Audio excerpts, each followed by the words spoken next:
comes up, I just do one of these deals where it's Just like dumping all over your body. You'll see the vendor just cracking up. Just. She's not just a client to me, Your Honor, but she's a near and dear, true friend. And I don't have really any spells left, so I'm just gonna start going. I'm gonna use Prestidigitation to just keep blowing. You got like little joints that they just suck into or something, and they slide in with friction. Or if there's maybe like I can make you some cream, Finley. You can dip your tongue in it. You'll be fine. second barrel. He's fine. He's like, I don't care about shit. No disadvantage to this magic bullcrap. Missiles again. You have to breathe. You can try using one. That's not a good idea. I'm actually gonna reach out and pull out the divinity symbol from my shirt and just sort of like, this is an unholy place. Yep. This is the epitome of handling an animal. You're free falling. That's what. Your heart can heal if you just let it. So, okay, how are we gonna work this here? A fair price for a fair bargain of such rare and majestic items. Wouldn't you? What's your total damage? 25 total. Woo! That's a big hit, dude. That is an eyeball piercer. Shit. And then grab onto the wings and try to glide it into the ground. Yes. Okay.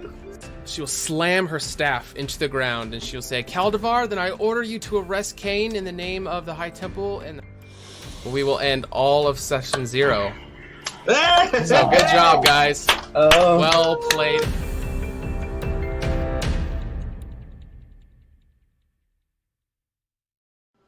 Greetings, fellow adventurers, and welcome to Horsemen of the Apocalypse. We are Twitch affiliates and proudly sponsored by VentureSense. Click the link below, check out their amazing products, and while spending time with us in the chat, obey all the rules and listen to your moderators. While watching our stream, you are earning 2 currencies. HotA Points are linked to the mini-games in the chat, and you can use them to buy extra raffle tickets when we give away free merchandise. Loyalty points are used for interacting with our show. You can buy inspiration points or health potions for the Dungeon Master or for your favorite player. There are several Twitch commands that you will need to be familiar with in our chat. Refer to the panel below if you forget them, or ask a moderator for help. These commands are how you play our mini-games, enter the giveaways, or request songs for the channel playlist. If you enjoy our content, clicking the follow button will notify you when our channel goes live. Join the HotA family by becoming a subscriber, and you get several benefits. A custom icon, unique emote, increased chances of winning in all mini-games, access to a private chat room, and free song requests.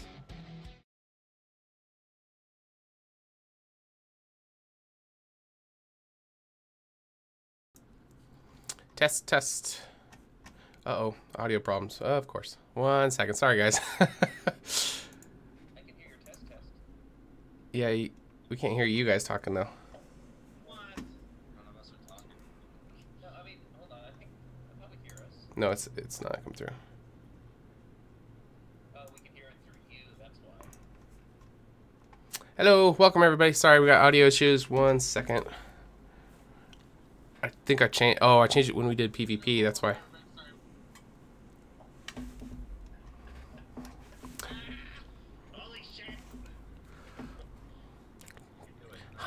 Diddle diddle dum.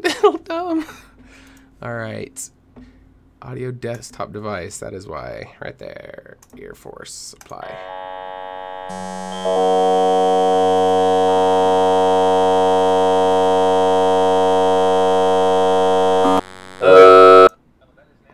That was bad. That was not it.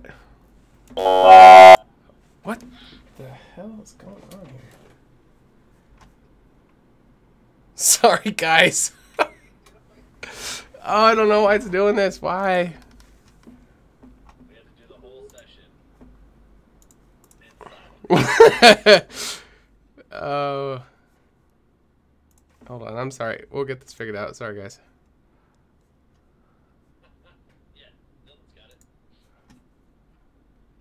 Try one more thing. That was bad audio loop. Sorry, guys. Welcome to Horsemen of the Apocalypse. Thanks for sticking with us, guys. Yeah, get some stuff going in the chat. Whilst I figure this out. Yeah, chat bot's still down. Microphone, desktop audio device.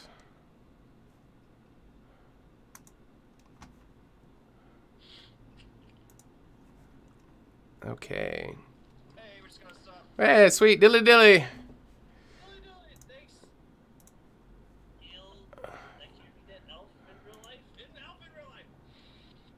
Okay, let's try. Why is it doing that, man? I don't even know. Turn it back on. If you got headphones in, careful. Whoa, that is so bad. Why? Oh my god. Why is it doing that? Alright, I'm gonna try switching microphones. And then changing settings. Sorry, guys. Trying to get this figured out quick. It'd be better if you guys could hear them and not me.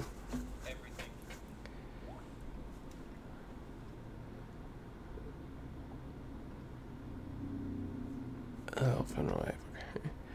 Audio, microphone, ear force, apply, test.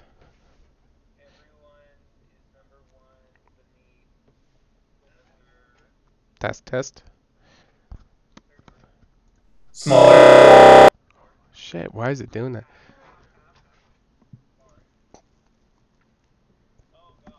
Speakers. Microphone. Oh my gosh, this is kicking my ass, guys. I don't know why it's not. All my settings are back to how they normally are.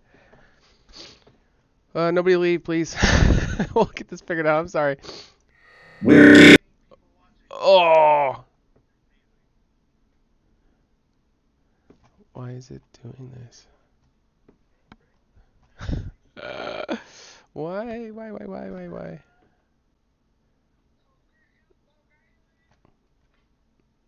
I might have to switch off my headphones and go to my speakers. Well, I mean, it's not working though.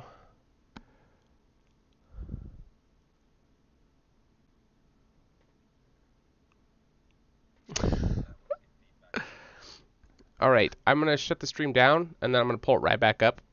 So stick around, don't go anywhere. We'll be right back, guys. So Recording? It's repeating it. Talking. Test. Looks like we might be working. Are we recording? Yes, we are. Yeah, are we recording? Are we on the internet? Pull up the stream, or someone let us in the chat know. Okay, I could hear Kyle that time. Yeah. Are we coming through? Me? Check. Okay, good. I can hear. I just had Who to was restart laughing? Because OBS. it was just a cycle of laughing. All I just heard was. Hashtag Lilac was guilty. Are we coming through? Someone. It's let me Kyle. know. Okay, it was Kyle. All right. Okay. Can someone in the chat verify? Real quick. Can before you we- hear us? Yeah, we can hear. I can hear. I've got the. Oh, perfect. Okay. Yeah. Awesome. Thanks for sticking with us. Sorry about that, guys. I am your humble dungeon master, DM Steel Axe, creator of Horsemen of the Apocalypse, and here we are on week number 2, episode 2 of our season 1 campaign, going through our 5th edition homebrew game. So we have 4 fantastic players who have gathered with us once again to jump into their characters and run through this world and tell a fantastic story. So let's go around the table and hear a little bit about you guys. Introduce yourselves and tell us about your character. All right, first up the bat. This is Kyle. I'm here in York, Pennsylvania, the tundra northeast of the states, freezing my balls off. All right, anyway, but I'm not here to talk about me. I'm here to talk about everyone's favorite halfling bard who I play, Billy Shenanigans, and we're on session 2, but still in day 1 of this epic quest as we venture forth into the world of Candoria to save humanity and everyone as we know it. And I play a bard who is the soul of the team, always down for some comic relief, a bit of a song, and maybe a quick lay if I could get it in there between, fighting. So, at least shenanigan here. Reporting for duty. Ooh, you got a buddy in Philly. Hey. Oh, nice. Oh, that's Mike. That is our new web guy. Hey. I like Mike. I like Mike too. All right, Kyle, welcome to the table. Good guy. So, hey everybody, my name is Andrew. Friends call me AJ, and I'm here in rainy California. Oh my God, it's raining! Oh my God, for 4 days. Oh my God, it's so insane. And then the roads are completely terrible now because every driver now is just like everyone just looks up at the sky going, and just so terrible. But yes, we're doing fine. We're keeping dry. Gotta say, love my elf in real life subscriber friend, because I also am playing a wizard elf named Rin and Aran, who is hopefully trying to keep the party together with his spells and some, intellect, and hopefully pray to God that no one else leaps into lava next, time we get to the lava pits. I mean, we kind of went near some yesterday, but it didn't happen. So they must have learned. So yes. Nice. Per your usual guidance. Okay. Welcome to the table. I'm Dylan. I'm from Missoula, Montana, where I guarantee it's colder than Pennsylvania. But we're here. We're surviving. And I play everyone's favorite psychopathic human fighter, Chris Glaskin. Okay. All right, hey everyone. My name is Connor Tibbs. I'm over in Vancouver, Washington, and I am playing the half-orc ranger Urgra Dropper. Okay. Slayer of Dragons. All right, welcome to the table, you two. Any announcements anybody have before we start chugging on? The chat bot is still down. I think we're having some issues with the chat bot and with Twitch, so we're not able to do any of the mini games, and it's not going to be able to display your points. But we're still here. We're going to have a lot of fun. Connor, I think you had something you want to go over. Yeah, so last Wednesday, me and Kyle hosted our first PvP player v player tournament. We had 8 competitors, did I think 14 or 15 matchups, and it was intense. We played D&D for a good 5.5 hours. It's a lot. It was a lot. It was a lot of fun. We had some amazing players, and one of our developers, known as Spaz, came out victorious. Of course he did. Well, he also had a somewhat broken day. Yeah. With, I mean, there's a him. yeah. Stacking had AC some. mods. Shame. This was only a test run. We are planning to have more PvPs in the future. If you guys are interested, you can find all that information on our website on how to apply. And as far as I know, Kyle and me are going to continue to run it, and maybe once a month. Depends on how many people apply. So if you're interested, let us know. Okay.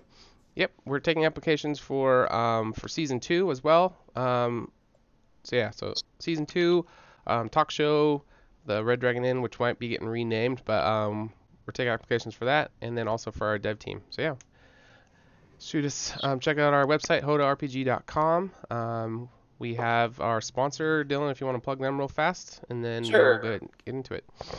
We are sponsored by Adventure Sense. If you don't know what Adventure Sense are, you should. They are a sort of little startup company. Essentially, they make scent packets and scent containers for tabletop RPGs. They have everything from a welcoming inn to a vampire's crypt to a bloody battlefield. And it's really cool. It's another way to add another layer of immersion to your games. So go check them out. We have links below the stream. They're pretty well priced. Actually, they're extremely well priced. They're super cheap, and the scents last, I believe, anywhere from 2 years, as long as you cover them back up after you use them. Yeah, mine is still going strong. I mean, when did we get these? A month ago? Something like that. A little more than a month ago. Yeah, mine still smells good. Yeah, it's still good. Still strong. Cool. At the end it gets better with age too. Does it? Well, mine does. I mean, it feels a little less. I don't know. When perfume is new, it's very alcoholic. So after a while, it kind of Knows where it wants to go. Knows. Pun. Knows because it's a smell. At the end of the stream, we are going to do a Q&A. If you guys have any questions for us, for me, for the players, for like anybody who's on the team, we'd love to hear from you guys and love to answer anything you guys want to know.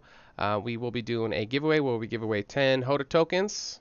So these are pretty cool. We give away 10 of them at the end of the stream, and during that we have the thing where we're going to spin the wheel and they got to do an improv role play thing. And then we also are going to be adding a fan arts of the week segment. So send in your fan art, hotarpg@gmail.com, if you would like to get into the running for your fan art to get selected. So we got some pretty cool entries that have been rolling in, so we're just going to start posting the winner of every week. Print to kill. Alrighty, so what happened last week? Let's jump into the recap. I think it's me now. Okay, good. Okay, I think I'm good. All right, so last week on HotA, we started the first day, session 1, campaign 1 of the actual session 1 of the campaign 1, like we're actually playing now. So, okay. We, the adventurers awoke to the Red Dragon Inn, and after having a hearty breakfast, found a new ally, a new compatriot, a new friend. We searched out Ivan, the leader of Candoria proper, and the one who has been told us he is a gathering adventurers for the upcoming HotA Horsemen coming. So he just in battle preparements has been gathering warriors and heroes to aid in the defending of the realm. And when we went to go talk to him, he said that there was this really cool simulation of sorts to test our skills and battle wits against some other competing teams to see kind of get an assessment, if you will, of all the people that would be contributing to the battle fray. So after we talked to him for a little bit about, yeah, sure, we're going to join. We're going to, we're not doing anything else. Why not? Why not try to kill bad guys, sir?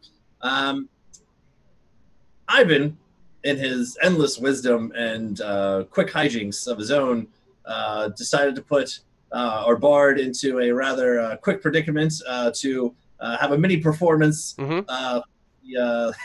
His family, as well as the people who worked in the manor, to which Finley and his allies, his friends, gathered in the kitchen, I believe, with everyone gathered around and sang a bit of a song. And it was kind of a toe stepper there, kind of a catchy ditty. After some display and performance, we later went to the simulator and decided, why not set the tone? Our group first out of like 5 or 6 other groups. 5 other groups, yep. Okay, cool. So we sat down in these chairs, smoke filled the room, kind of took me back to my college days, and then we turned into another realm. Again, college days. Anyway, so as we awoke and the picture started to become more clear, we could feel the hot swelter of the hot cobblestones beneath our feet, and as our vision became more clear, the red hues and orange hues of freaking lava. To admit, Finley's own personal worst enemy, let alone kind of the groups at this point. And we were also in a cave, so double whammy of just balls at that point.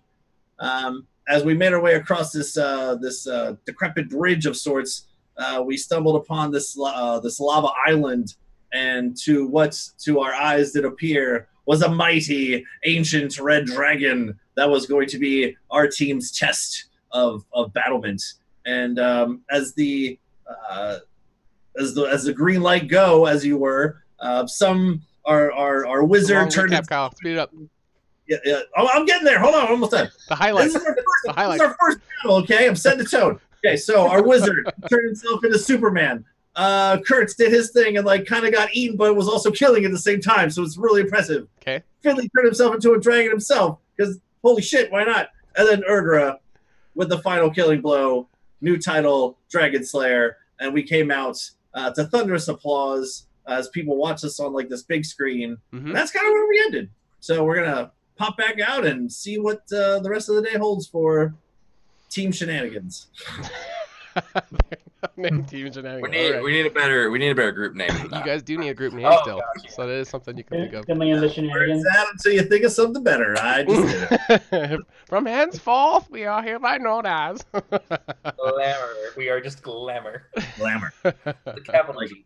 Already a fan. All right, so the smoke is still slightly pouring out the bottom of the hut as you guys stepped out to thunderous applause, and everybody is just screaming. And you could, I mentioned there was kind of a makeshift screen where everybody could kind of sort of see what was going on in the arena. And you guys stepped out, and everybody was cheering, and then you were ushered over to this kind of like this waiting area, and you guys are able to talk whilst the other groups are going. But the other 5 groups are in their huts, and they're all getting hooked up and then running through the simulation, and it's the same ancient dragon that they have to face. And, okay. Everyone fights the dragon. Okay. Right. Okay. So the other groups didn't watch your guys' fights, but the audience did. So they didn't get any kind of advantage. They were just sitting there waiting for their turn, and then the second group goes, and everybody could kind of monitor how it go, and then they can come out and go into the holding area. So afterwards, you guys are able to watch the next 5 teams go, because you're out there and you can kind of see this monitor. So the second group they're each groups of 4, just like you guys, different compositions for their teams. You're not sure what their levels are, because that's kind of a mechanics thing. It's not like you wear a badge saying I'm level 20. But you definitely got a readout before you started about how you felt like you guys were definitely more powerful than the other groups, and that definitely was solidified after watching their performances. So after these other 5 groups go and watching how they do, they didn't even come close to your guys' performance. None of them beat the dragon, let alone even did a good job. One of the groups even got blown, all 4 of them got blown away on the first breath of fire. That's funny. So, so everybody remembered your performance that you guys, all 4 of you guys did together, and definitely the crowd favorite. So after the other groups have come through and they have all been brought to the holding area, the judges are over discussing, the results, but it's pretty much decided who won because you're the guys are the only one who even beat the dragon at all. But they're off doing their tallying thing. You can hear people in the crowd are starting to chant something.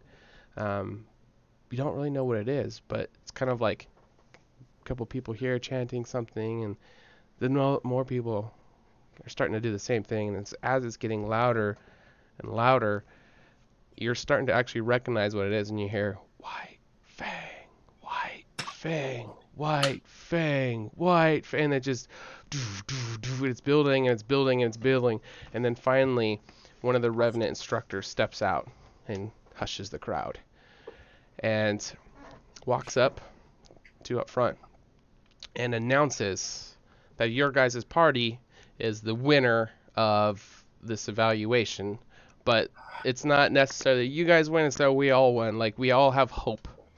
We have a group of people who show promise and who we can put our hopes into, so we are all winners in this moment, because we are all here to prepare for the next Horseman that's going to come on the last day of the eclipse.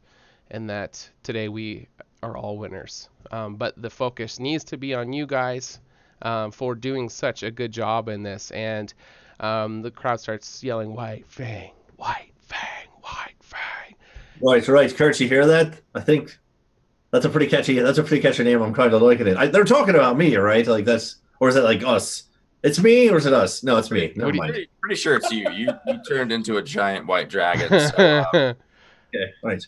Yeah. Team effort. I'm kind of salt and pepper here, so it's not me. Fair enough. Salt and pepper time.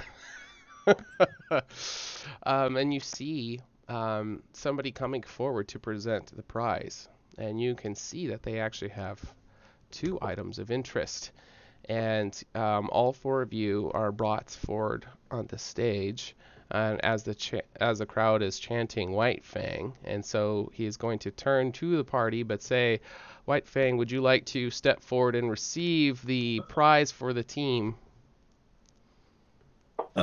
Fucking A, right, I would, and I will like kind of like stand up a little straighter. And as I approach, I'll say, actually, you know what, Your Fairness, I'll look over at Urgra and be like, you know, Finley Shenanigan puts on quite a show, but in the end, Urgra was the one who dealt the final blow. If anything, Urgra, you should do it.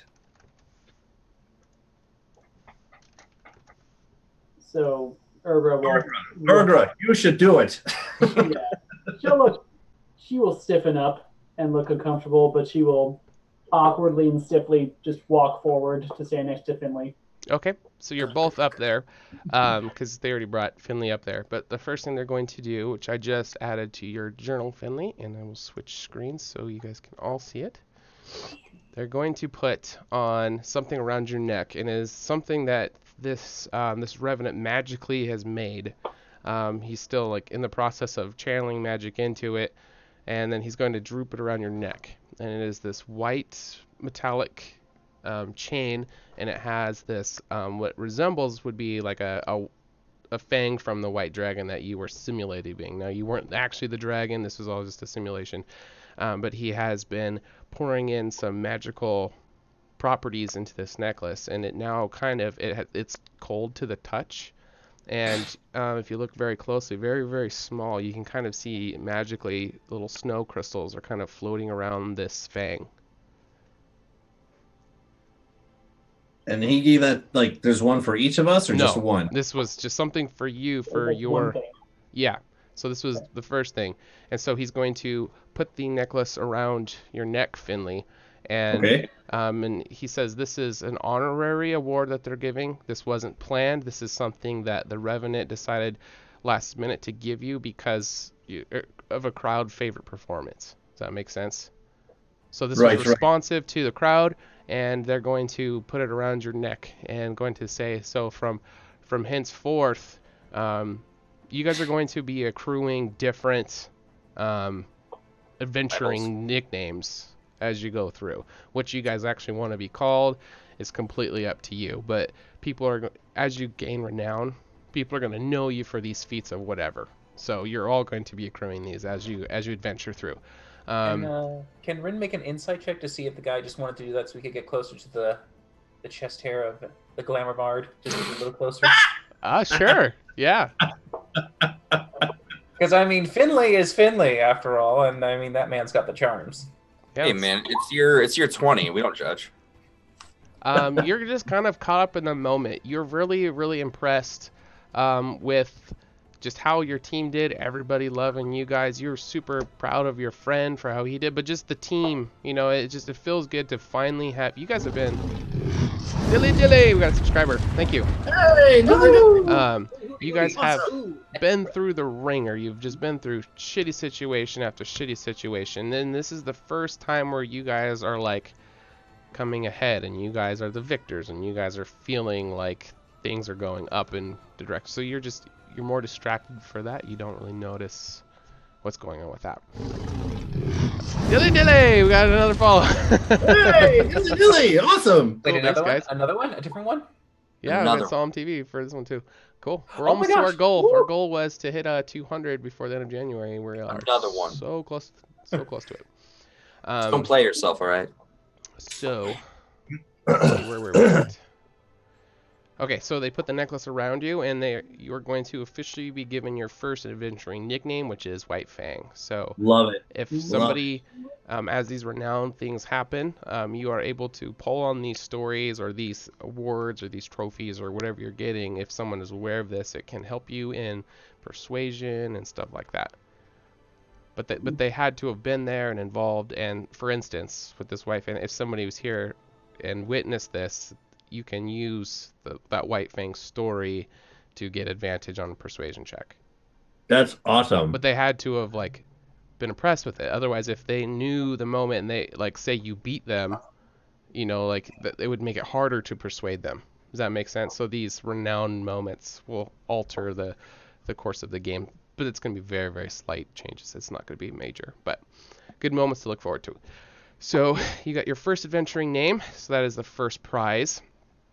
And then the second prize is for actually being able to defeat the dragon. They did not think anybody was going to be able to.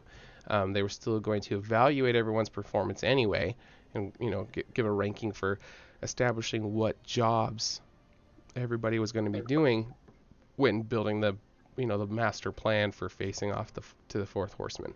But since you guys were able to emerge victorious, they pull out this chest. It's a small chest, and it is dark wood, and it has golden edges, metal placard part pieces put on all over it, and you can tell this is really ornate and really expensive. Just the box alone, it definitely has a decent coinage price to it. And he starts to bring it up front and is going to ask who's going to receive it for the party. Since Urgra's already there, she'll just step forward. Okay. And they are going to present the box to you, and they're going to do off this little speech about how impressive your feats were, and going to kind of recap the battle sequence of what you guys did and the events of the dragon and blah blah blah. You guys were all there. I'm not going to bore you with details, but they're going to go over it all, and they're going to present the chest, and in there they're going to say there is a kind of a divinely inspired treasure that has been acquired that hopefully can help you guys on your journey, but it's not going to be opened. It's just going to be presented as a closed box, and they're going to hold it out to you, Urgra. Yep, she'll take it and will not open it. Okay. She'll just give a very little nod and just walk back to the group. Okay. So you start walking back towards the group. Finley, you are still on stage. What do you want to do? Okay, so as we're getting our necklace on our chest and everything, Urgra starts to walk up. It's just the one necklace for you. Not everybody's getting just you. Oh, yeah, you. Yeah. Finley's going to turn out to the crowd, and since microphones haven't been invented yet, he's just going to act like he has one. Okay. He's just going to say, "Everyone, White Fang here. Everyone, you might know me as Finley Shenanigan, but today, on this day and forever, hence thereforth, be known as White Fang. Your safety and security and the perseverance of all mankind is in the well-capable hands of yours truly and friends, and you honor us on this day with your presence." And I will put my hand up to the sky, and I will do something stupid. Okay, so I have programmed illusion. Okay. Now it's a programmed illusion, which means I have to have a trigger for it, but I can just have the trigger be casting of the spell, I guess. Well, I mean, and, right? Can I just do that? Or you can just have it on loop, yeah. You've got the Breakfast Club fist. That's your trigger. When the condition you specify occurs, the illusion springs, and so it could be said fist bump. Right. So I put my fist in the sky, and as I do, kind of create a little tremble in the ground that people feel, and just coming out of the non-existence, behind us on the stage or something, and everyone's out in front of us. I put my fist in the air, and this dragon just coming out of nowhere just comes up out of the ground. It's a big white dragon, and it just kind of flies up into the air and kind of lands off to the side and belts out this large roar to everyone. And then I post up some prestidigitation fireworks and shit. I'm like, my bang. And then I'll make it disappear. So your intentions are that this is going to be this great fireworks display of just showmanship, and everybody is going to be continuing this chant, and you just won this necklace. You're on this glamour hype, and you're feeling like the cool kid in school, everything's about you. And so your program illusion, this dragon comes out, and everybody starts screaming in panic. No, it's all right. Hold on. It's fine. Hold on. You hear children screaming, and in the front row, you see this. Fine. Oh shit! No, it's cool. You see this. I'll do a clap on. You see this tabaxi lady standing in the front. She's and she faints, and this dude catches her. All right. Finley Quick, out. turn it And I will just, into a like, Yeti. I'll run off the stage. And the crowd is just murmuring, and people are hiding behind each other, and they're looking at each other like, "What is happening?" I will jump off the stage and join my friends and be like, that did not go as I Oh, I think it went brilliantly as you intended. It's just that you're very good at making something convincing. That's all. Oh, well, It's that's fair. That's fair props to enough. your skills. I'm very impressed, actually, Finley. If anything, now they think you can summon a dragon. Maybe I can. And I'll just wink at Kurtz. How are the other teams reacting to our victory? Do any of them look like they're going to try and shiv us in an alley? Ooh, good question. Roll for it. Not for the Perception, shank, but for the for what you think. Roll for shank. Roll for shiv. Roll an anti-shiv. Let me just Look see if I out. got any bullshit. It is Alright, I cutting don't- off part of the box. So let me shift that over real quick. Oh, it should be 18. Okay. Oh, you had it on Yeah. advantage. Let's see, where is the... I'm gonna fix this real quick because it's bugging me. Being shivved as in an alleyway is not the way I want to spend the rest of the day. So Yeah. And while Kurtz is doing that, I'm just gonna like discreetly hand the chest over to Rin. So you take a look at that. I don't really trust the Revenant. See if there's anything trapped or magical or anything about it. Right. I didn't have it prepared for. It'll take me some 10 minutes. 10 minutes. While you guys are doing that, Finley's gonna go over to the rest of the crowd and just like kind of like wake some people up and make sure people are okay. Be like, "Oh, I'm so sorry. That did not go as I had expected. I'm sorry. Are you all right?" And then I'll just do that while you guys are playing with your box. I'll be back. I'll be back in a minute, boys and girl. Madam. Madam, What is the proper title for a female orc? Lady Erdra. Ooh, that is a good question. Dragon I killer. don't think there is one. What's your pronoun that you have your choice? He, her, but Okay. Ergra. Erdra. He done fucked up, Ergra.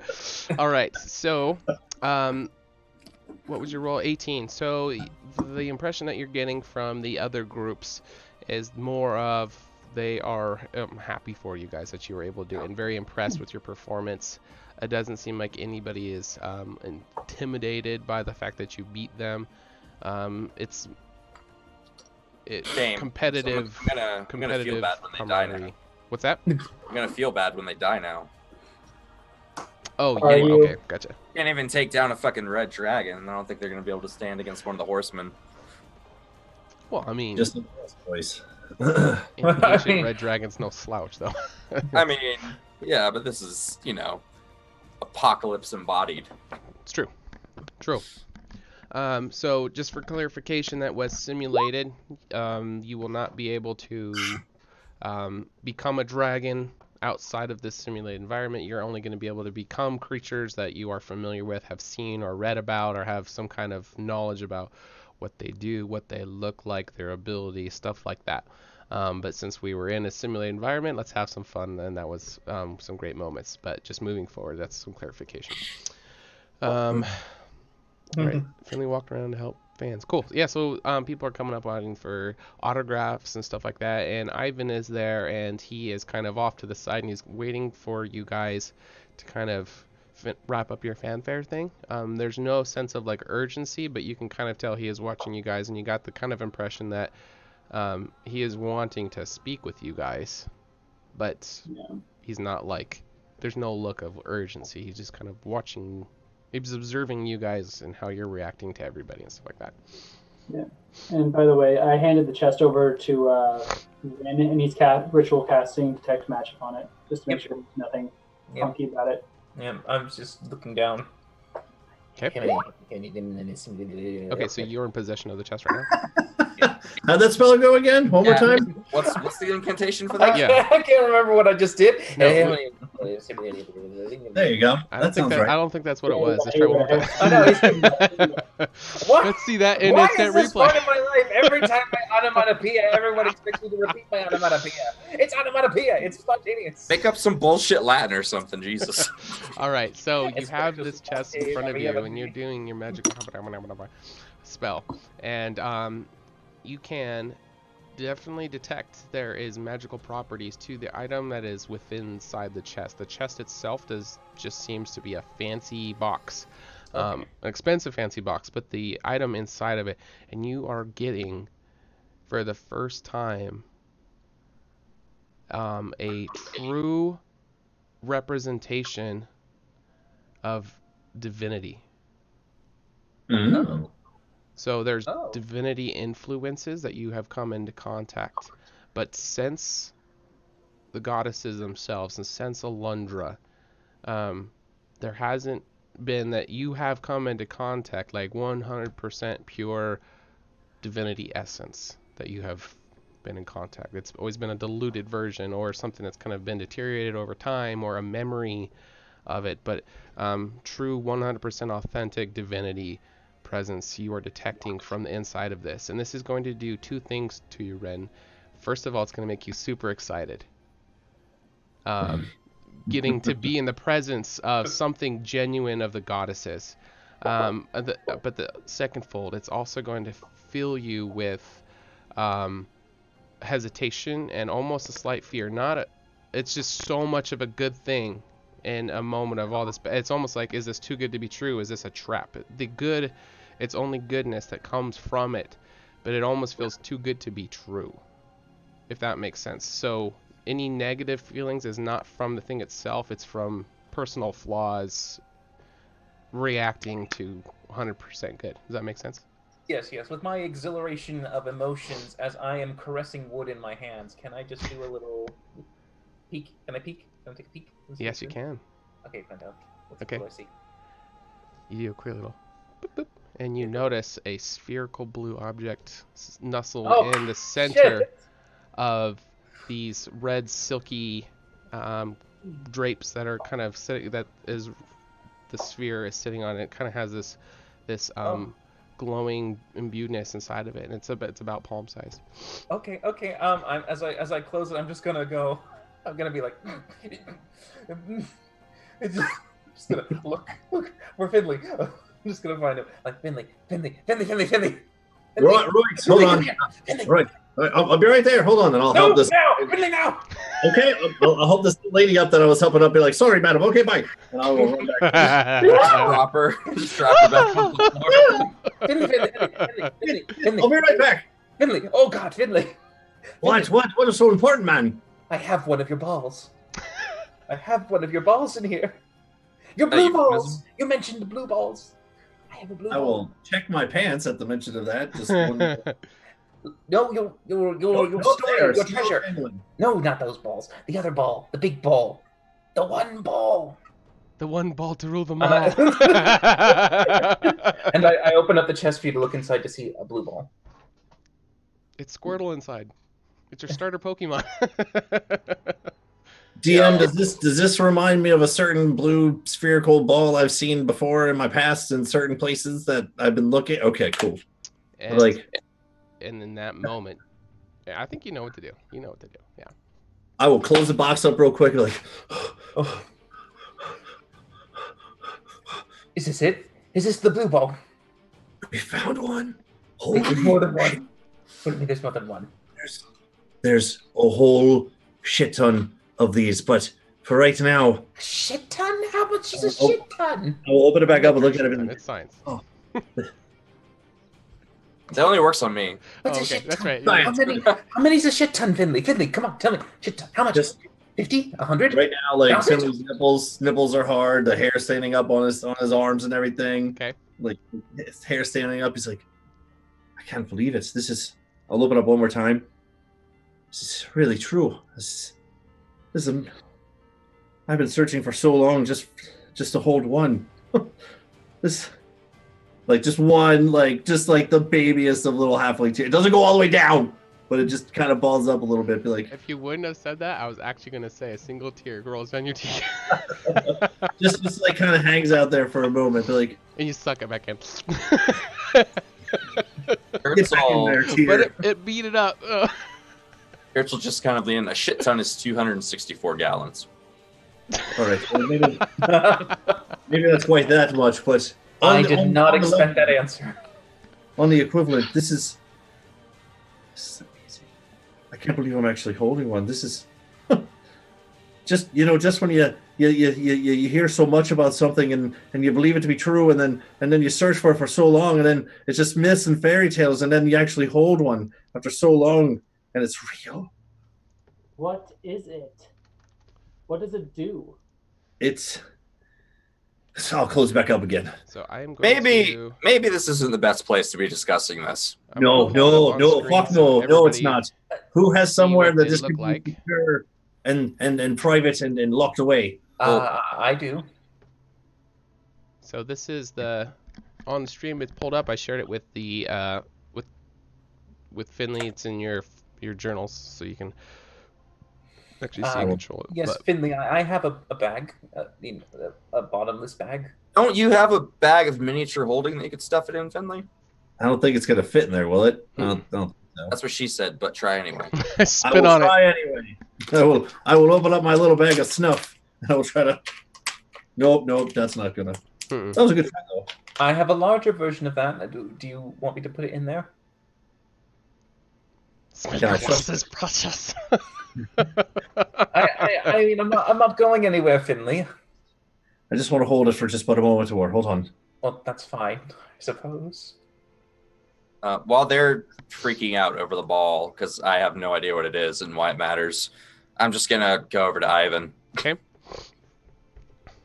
All right, you see that every time you guys have seen him, he normally has kind of a grayish wolf.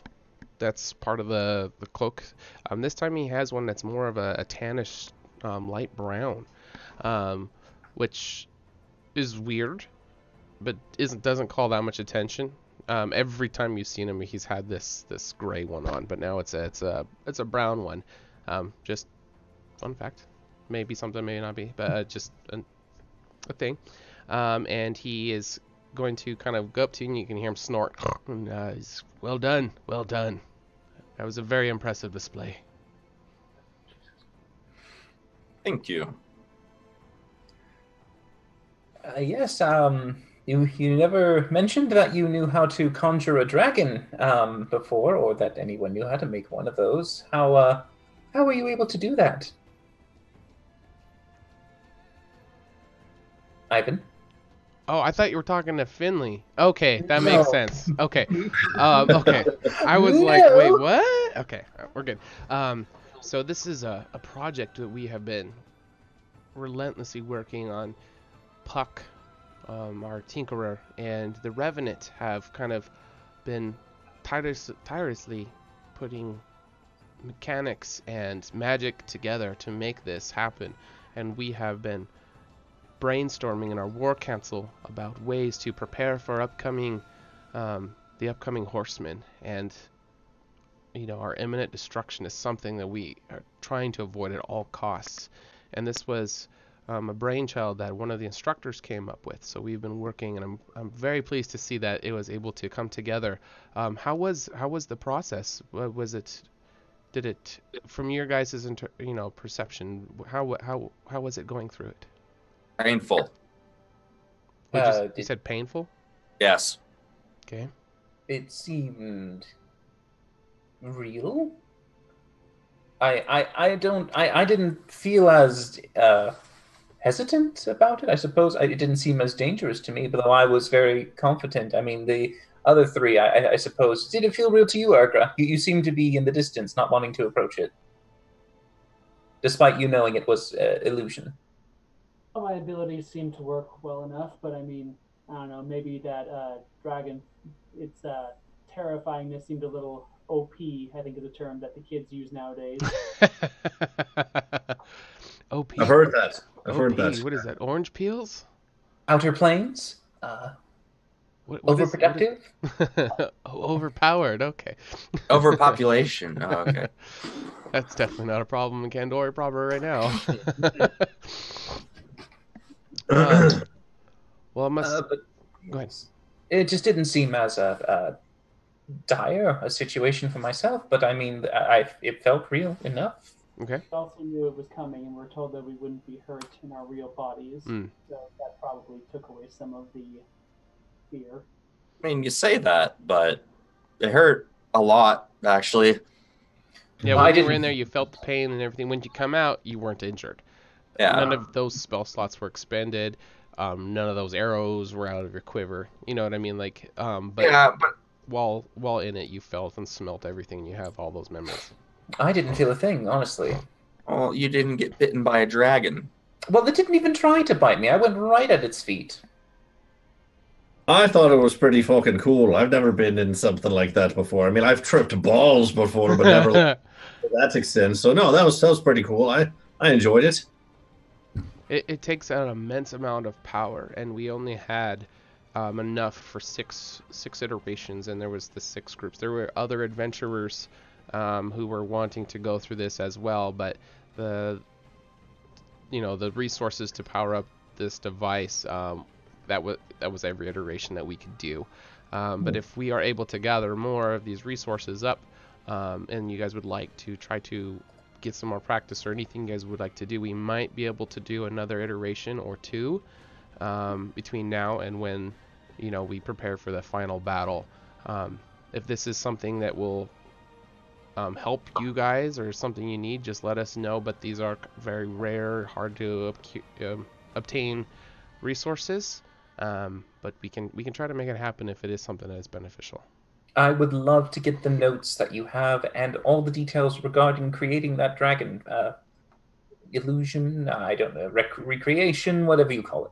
We have a scholar who's kind of been in charge of writing up the programs, if you will, about the different monsters. So they're trying to go around and talk to people who have faced different creatures, and that's what they're using the collective memories or the stories that they're able to piece together to make the best simulation of this monster. So there is a particular scholar he will reference to in how they got this dragon, the lore of this dragon, because no one has ever seen one that's alive. Right. Does your scholar friend have a name of their Ivan? He just refer to him as the scholar. Scholar. Yeah. Yep. What if you say they're collecting stories and that's how they create these scenarios? Mm-hmm. Correct. Mm-hmm. What if you had someone who had faced one of the Horsemen? I could possibly help out quite a bit. Oh, pointing. And you'll just kind of see this distant look on Ivan's face. And he doesn't seem to have... He's still following you on this train of thought, but you can kind of see a little bit of fear behind these old eyes, behind these wrinkles that he carries on his face. These old eyes. Sorry. Because with all due respect, sir, if they can't fight a dragon or even stand against a dragon, they really shouldn't be on field of battle against one of the Horsemen. Right, but perhaps if we met with this scholar and he could take some notes from your interactions, maybe it would, run some more simulations. I mean, it couldn't hurt. I mean, the only thing that's really standing in the way of that would be this power source. I mean, is this packing a Hemi here, or like what exactly? It's a Cummins, man. Come on. Just 1 second. Finley, can come here for a second? Little question for you. I'm sure. Yes, over here. Just a tight quick. That spell that you casted. I think I'm familiar with it. Was it a very magic intensive? Did it have the potential that if you stayed in the form too long, it would be permanent? Right. I think I might have read the ingredients on it before somewhere. Yeah. And Does it have the properties of permanency if left for a full concentration? I'm pretty sure. Yeah. Mm-hmm. Something like that. Now, hear me out. Do you think it's possible that you and I could simultaneously produce this? Maybe I could produce it twice a day. You, I think, could do it once a day, or perhaps. Do you think we could, if with enough study, produce an army of dragons? Well, shit. Yeah, I guess perhaps. And I will like kind of like put my hand to my head, like I'm thinking. Is this whispered? Well, I mean, it's like softly. It's not like I'm trying to be quiet to everyone else. I'm just trying to be a little. That's a terrible fucking idea. Yes, Kurtz, your opinion? You want to turn people into dragons and then leave them like that? Well, it's not necessarily entirely permanent effect. It can be removed eventually, but it would provide us with at least a stable source of some, well, I guess better than just the average Joe Schmo going for the... And what happens when some of those people decide that, oh, I like this new power that I didn't have to do anything to gain and therefore feel no responsibility towards, and then they turn against us? Well, I suppose you can do it. Select them, Ivan's choice. Exactly. You could do a process, a selection. It can be removed if there is a sufficient cleric or someone with high dispelling capabilities. They could nullify it eventually. Or if worse comes to worse, we could just take them on ourselves. I mean, we've proven ourselves against a dragon before. What's another little one here and there? This is a crazy fucking plan, which is why I kind of dig it. Well, I mean, it just the dragons. Potentially, I have one individual that I could absolutely rely on, 100%. All I'm saying is, if you fight fire with fire, eventually you burn down the whole forest. We could potentially make Puck into a dragon. That's all I'm saying. Well, what about Butterbutt too? I mean, Jesus. He'd become like a pseudo dragon that goes into like a scale of the ancient. But I mean, it is a possibility. I Certainly suppose is possible. we have 4 days, 3 days, a certain number of days before the. You guys are still on day 1, and day 7 is when the Horsemen. 6 days, 7 including this a little bit. So I mean, in theory, we could. I mean, you could do 7. I could do 14. That's a total of 21. It's a lot of fucking dragons, man. It's a lot better than 21 just random people who couldn't even beat the simulator. You know what I mean? Exactly, right? We had 6 groups of 4, which is 24. So that means there's at least some, left over that we could pill from. So right? This is crazy. And what if this horseman can control minds? Then we have a horseman and 14 dragons to fight against at the same time. Well, can they? I don't recall them doing that before.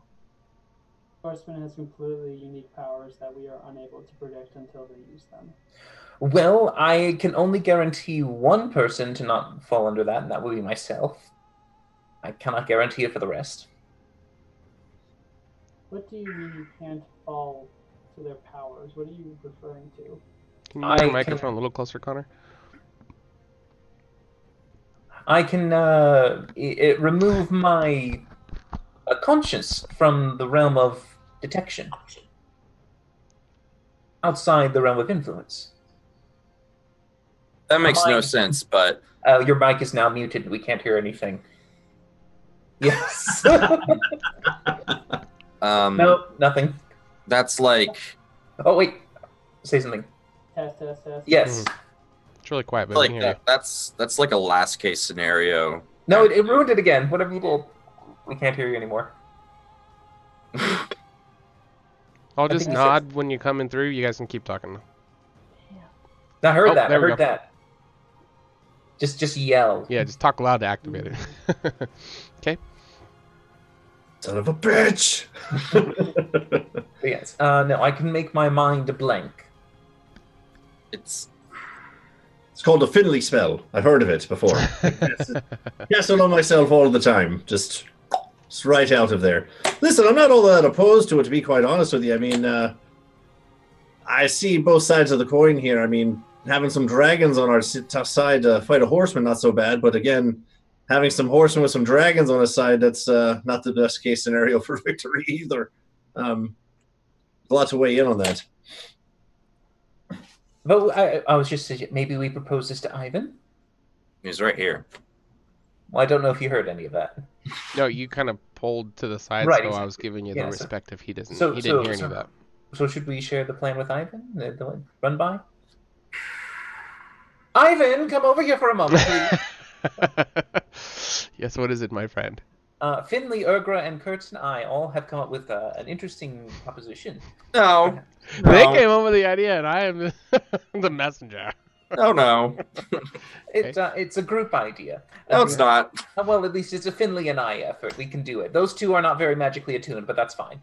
So Finley and I were thinking that, similar to what you saw him do in the simulation, we could recreate, potentially, more dragons, and they could be of our fellow adventurers who did not necessarily do as well, but they could then become monstrous dragons to fight the Horsemen. What do you think? And they'd be permanent, but it's not necessarily permanent. It can be removed with enough force. It can be dispelled. So it's not necessarily a, forever sentence. He will wait a while before he answers, and you can kind of, you're starting to pick up a kind of a pattern that Ivan doesn't hastily, anything he says is purposeful, and he brings thoughts out to a natural conclusion before he acts on them, and he takes quite a bit of time to think about this, and instead of giving him a yes or no answer, he will kind of pause, and there is many things that could happen with this, so this is something that should be brought up in a war council meeting with the other tribal leaders and the elders and stuff like that. So if you would like to be present for one of these meetings and bring this up, we can discuss the risk of a decision like this.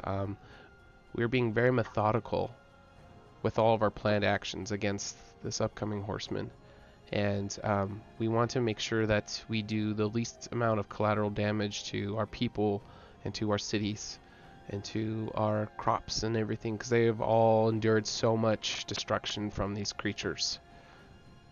We don't want any blood to be on our hands while trying to defend.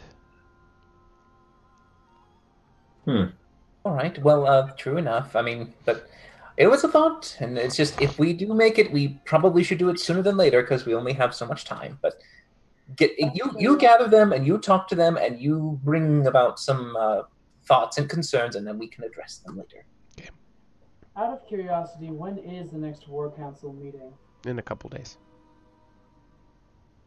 We only have Maybe 7 called a little days sooner. left. When is that? What's that? You're really hard to hear. We only have 6 days until the horseman arrives. Mhm. When is a couple days? It's in 2 days from now is when the next scheduled war council is. All right.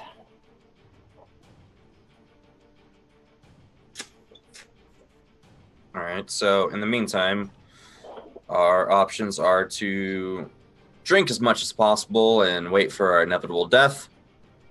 That's Help a this- valid thing to do. Yeah, I mean, find this scholar and help him, or run away.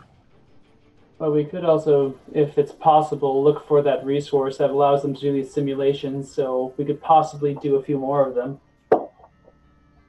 Right. Ivan, this fuel source here for the illusion. Oh no, is he frozen? Because I see this face of just. Yeah, he froze. The illusion. Ivan, what is this fuel source that you've been so vague about? The exact details I'm not sure, but I'm sure Puck or some of the Revenant they know what it is. But I don't know what this resource is. I just know that we only had a limited amount of it. All right. Well, in that case, is there anything else you need of us, Ivan? No, that's it. I just wanted to congratulate you guys. You did a fantastic job, and I'll send word when the next War Council convenes, and you will be invited to join. Yes, could it be sooner than later, please? Our screens got messed up. We are about at the 1 hour mark, so we'll go ahead and go on our first break, and hopefully by the time we come back, Kyle will have returned. Thanks for sticking with us. We'll be back in a few minutes.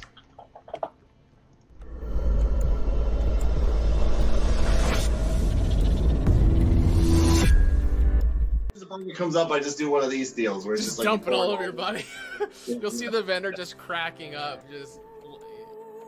She's not just a client to me, Your Honor, but she's a near and dear, true friend.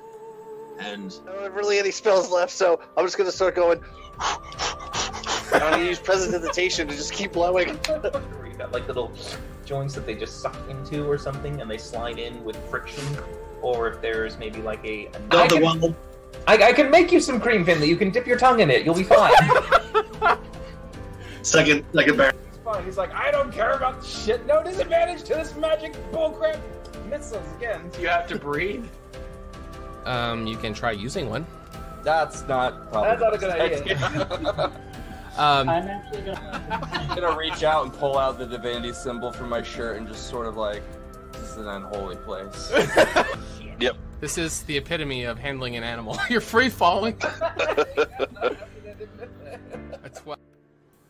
Your heart can heal if you just let it. So, okay, how are we gonna work this here? A fair price for a fair bargain of such rare and majestic items. Wouldn't you? What's your total damage? 25 total. Woo!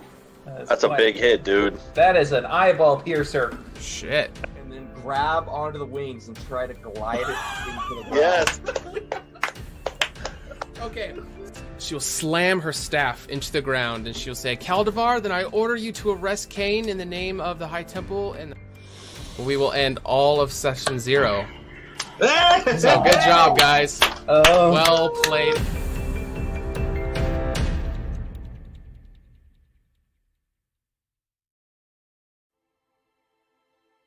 Hello there, everyone's favourite halfling bard, Finley Shenanigan here. Being the soulful adventurer that I am, and known for telling a tale or two, pull up a stool, grab a pint, as I tell you a story about my favourite hero, me. In my years of travelling, I met people of all walks and cultures. Although the Horsemen coming didn't affect me directly, I saw the toll they left behind. The destruction and devastation these villainous beings left in their wake sparked something within me. How was I, Finley Shenanigan, to become the greatest, most legendary bard that Candoria had ever seen, if no one was around to behold my glory? More importantly, where is Alundra? When will she be back? And what will she be wearing? Hopefully something revealing.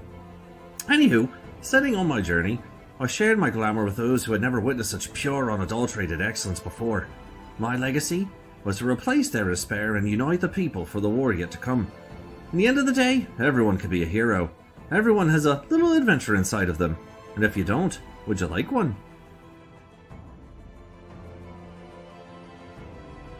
Ah, salutations. I am Rin Anoran, historian of Candoria, renowned problem solver, an elf of esteemed conscience. When I became of age, I set out as a Rena and departed from my home of Othalos to the city of Egoras to study the arcane arts. With some difficulties, I was able to teach myself while working as a scribe in the library of Alashar. There, I produced a masterpiece of Candoria's history and its secrets. My manifesto, the true record of our world. However, even my aspirations dwindled when Alundra's guidance vanished, followed by the devastation from the Horsemen's wake. Despite all the wounds we have suffered, I shall never let our existence be forgotten, for I believe our best hope lies with our knowledge and story made eternal.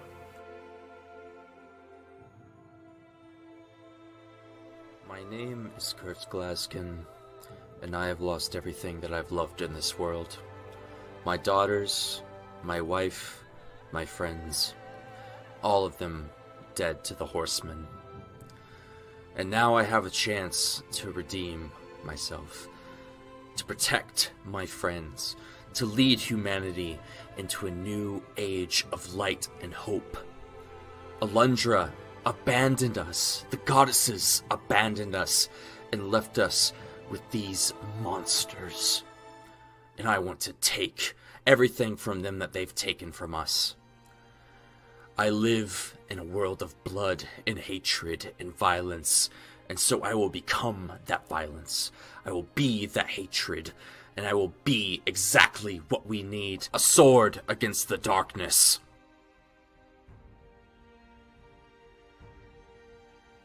My name is Urgra Dropper, and I am a dependable ambassador. I was the only half-breed in my mother's tribe of orcs where the threat of being eaten constantly hung over my head. And yet, those were some of the happiest times of my life compared to my time with the Revenant. I was 12 when I first picked up a bow and started hunting, and I quickly found that people make the most interesting prey and often deserve an arrow in the head far more than most monsters.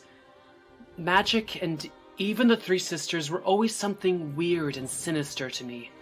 That is, until by chance I crossed paths with the High Priestess Alundra, who showed me that magic, like everything else, can be used for good or for evil. And that's what I'll keep on repeating to myself every time one of those stuck-up magical morons say something that makes me want to cut out their tongues. The following program features adults using adult language. You have been warned.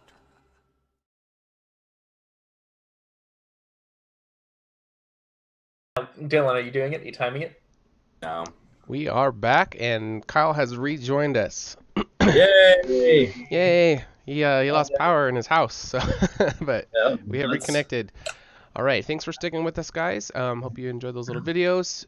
So we left off with you guys asking about the power source, and he said to talk to Puck. And what do you guys want to do? Let's go talk to Puck. Oh, okay. Shall we? I mean... Yeah. I think we should also talk to the scholar fella and find out where he is and maybe ask him a couple questions. Absolutely, yes. But we can talk to Puck first. Sure. Okay. All right. Let's hit the Puck. Ivan, please convene sooner. We need to talk sooner. All right. Okay. Yeah, so he will start heading off to his manor, and he said he will send word for when the war council will convene. But he said it was not for 2 more days, so we'll see what happens with that. Lazy war council. So where are you guys wanting to go? To see Puck. Puckity Puck. Okay, so last you saw Puck, he was working in a booth that was kind of like connected to Dilly Dilly! Dilly Dilly! Just got a subscriber, thank you. Hey. Oh, I was like, what? He was connected to the Dilly Dilly? What's the Dilly Dilly? Yeah, he was connected to the Dilly Dilly. No, thank you for Did we subscribing. lose Puck to the Matrix? No, so that's the last place that you saw him, so that would be the area that you would head towards.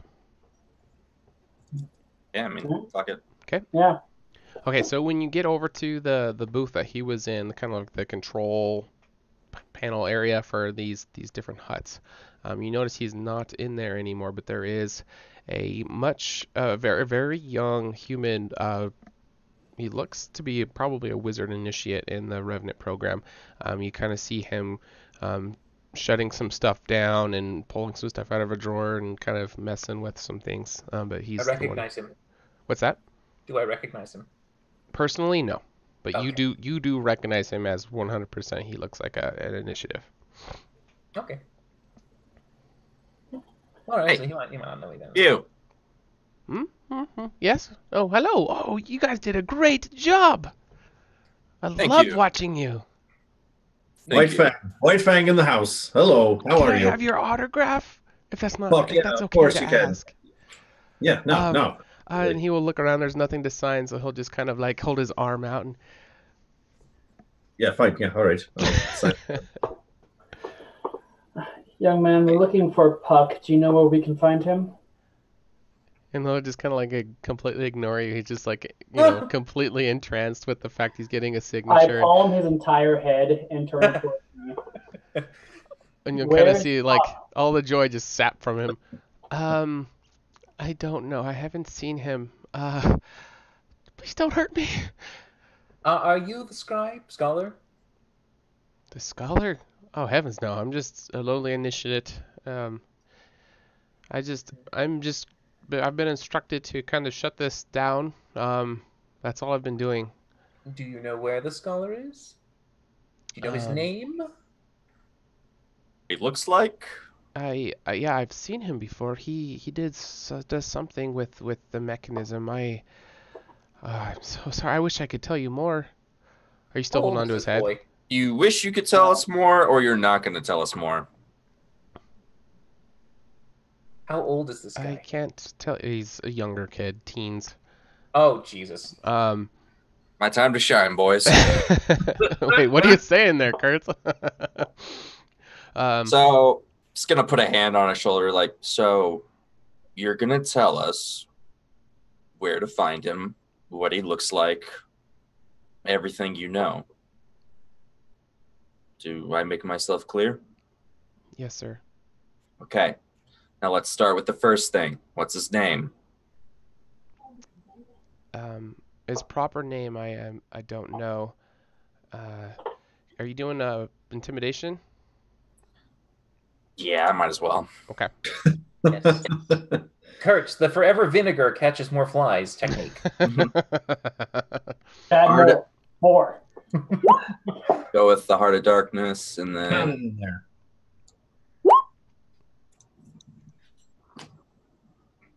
16. All right, that's definitely enough for a little kid. not being outwardly threatening. It's more of just like the tone than anything else. Like, you should really do what I'm telling you. Listen here, son. This man's talking to you. You're going to do what you're told. Yeah. All right. So he will seem completely submissive to you, and everything that he is saying during this interaction seems to be the truth. He's not terrified, but he definitely is acknowledging your dominance and does not want to upset you. So go ahead and what was the specific questions? Name. I've only known him referred to by what I've already told you. I don't know his proper name. Fantastic. Appearance. He's an older man. He has facial hair on each side of his face, like big mutton chops. He has a very large backpack that has a bedroll that he wears all the time. I don't know why. Strange. Those would definitely make him stand out in a crowd, though.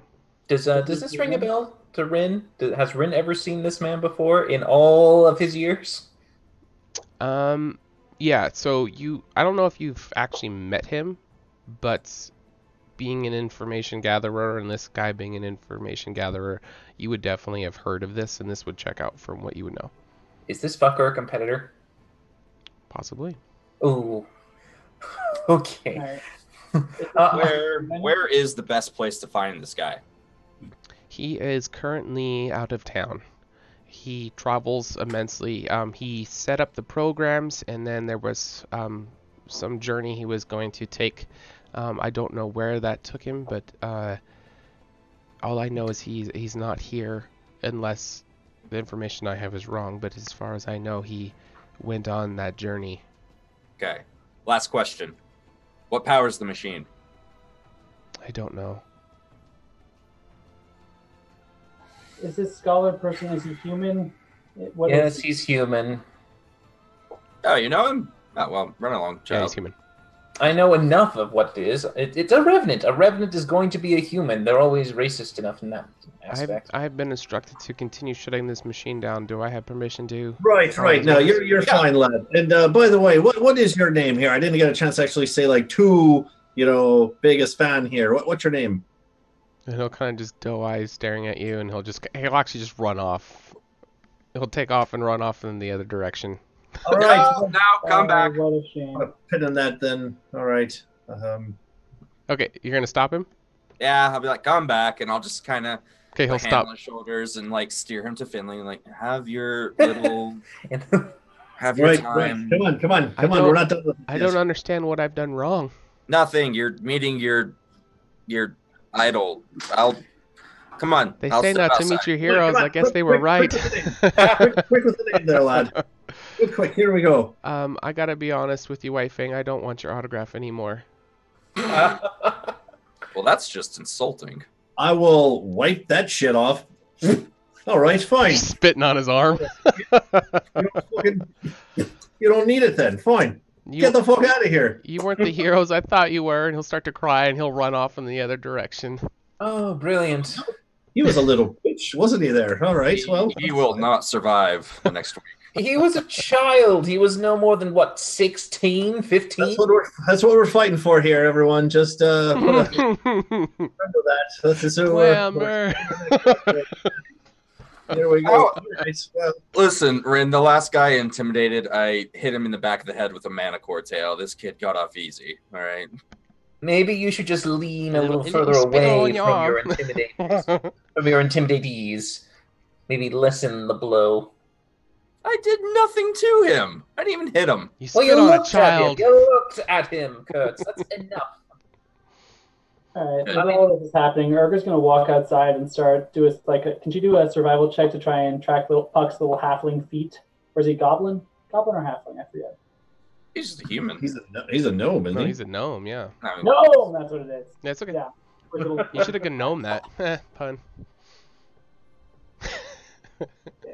I can't get away from puns. Last week the chat was like every 3 seconds was a pun of what was going on. Yep. Alright. So 22 survival to try and find Puck's tracks. Actually, the area that you guys were in was in a clearing in the grass. So you do your very best to kind of try to find any kind of tracks that would have been his, but because it was on the grass and not like say dirt, which leaves a very obvious imprints, you are not able to use footprints to track which direction he went. But you're very confident in that if you could have, you would have found it. You just didn't. The Revenant have like a base within the city? Oh wait, he's on a trip. Yes. Fuck. I was gonna say we could go there and ask, but if the guy's not in town. I don't think we're going to find the scholar until he comes back, everyone. Well, I mean, there is a way I could potentially get to him. It's possible. I'd prefer with some more certainty, with maybe perhaps something that belonged to him, or a better description. A name would be better, some form of familiarity. Excuse me. If I could just have that, I'd be able to get us there. I suppose we could interrogate someone other than a child. Yes, I mean, let's find someone who has some authority. Can I see a revenant of higher standing? Yeah. There are still some higher ranking revenant. Do I see the one with the lemur? What's that? Do I see the one with the lemur? No, he's not here. God damn it! He did leave earlier. Yep. Damn bastard. All right, so I'll look for the oldest looking one. Okay. Yep. You can see him off in the distance, and he's in front of a group of younger wizards, and they have these little notebooks out, and he is saying things to them, and they are writing it down and kind of like in cadence saying like maybe some spell names or something. You're not quite sure because you're not close enough to pick up all the articulation of what they're saying. Okay. Urgra, do you think you should take this? All right, what exactly do you want to know, Ren? We need to know who the scholar is, his name, where he last was, anything that he might have, a personal object of his, something, anything like that. All right. And she'll walk up to circle time. And she will just, get in. She'll just get behind in the direct line of view of the older gentleman and just raise her hand. And he'll continue over and say, like, you catch his eye. Yes? Can I help you? I certainly hope so. I'm part of the group containing White Fang, who just performed so wonderfully, and we were hoping to get some more information. Would you be willing to help? Of course, like he is in the middle of some kind of lesson, but all his initiate students are all like really, really excited that, someone maybe who's slightly celebrity status has come up and they're all kind of like, fuck the lesson, like we want to focus on this. But you can tell you're getting the impression from him like, I'm in the lesson, but all my like I've already lost my students anyway. So, yeah, what can we do for you? And then kind of like for the sake of his students, like if he didn't talk to you, he would kind of lose cool points with the kids. You know what I mean? So. Nerd. My friends and I are actually trying to get a hold of the scholar, the person who helped create the dragon in the illusion. Do you know anything about him? I do actually. What can I tell you about him? Do you know his name? His name is Bartholomew, and he frequents the Red Dragon Inn quite often. He's one of the patrons there. And I've heard that he just left out of town. Do you happen to know where he was going, what his mission was? I don't know where he was going, but he was gathering some intel for another possible creature for the simulation that we've put together. He should be back in a few days. Speaking of the simulations, my party was thinking about possibly gathering more of the power source, but no one seems to be able to tell us what it is. Do you know? It was crystalline in nature, but I don't know what type. All right. And sorry, one last question. Aside from the Red Dragon Inn, does Bartholomew have a abode in the city at all? I think his base is in a nearby village, but that village has kind of been absorbed by Candoria proper in recent years. So I know he's here a lot, but he's not here all the time. I don't know of all of his whereabouts and his comes and goes. I do see him from time to time, though. It's more if we wanted to leave a letter at his place, that sort of thing. Do you have a forwarding address, that sort of thing? He does. He is a frequent patron of the Red Dragon Inn. I would say probably that would be your best avenue for leaving something for him. All right. Thank you so much, Elder. I wish you a good day. With that, she'll turn around and walk back to the group. Okay. And he will kind of thank you for, allowing him to look cool in front of his students, but kind of like the adult to adult nonverbal communication of that. I don't know if you pick up on it, but he's kind of like thanks, dude, but then like kind of tries to steer back a student. All right, settle down, let's get back, pull out your, hey, let's get back into this. And they're all kind of like watching you kind of walk away while pretending to be back in their study. So I'll walk back up to the group and go to Rin. So apparently his name is Bartholomew. He generally hangs out at the Red Dragon Inn.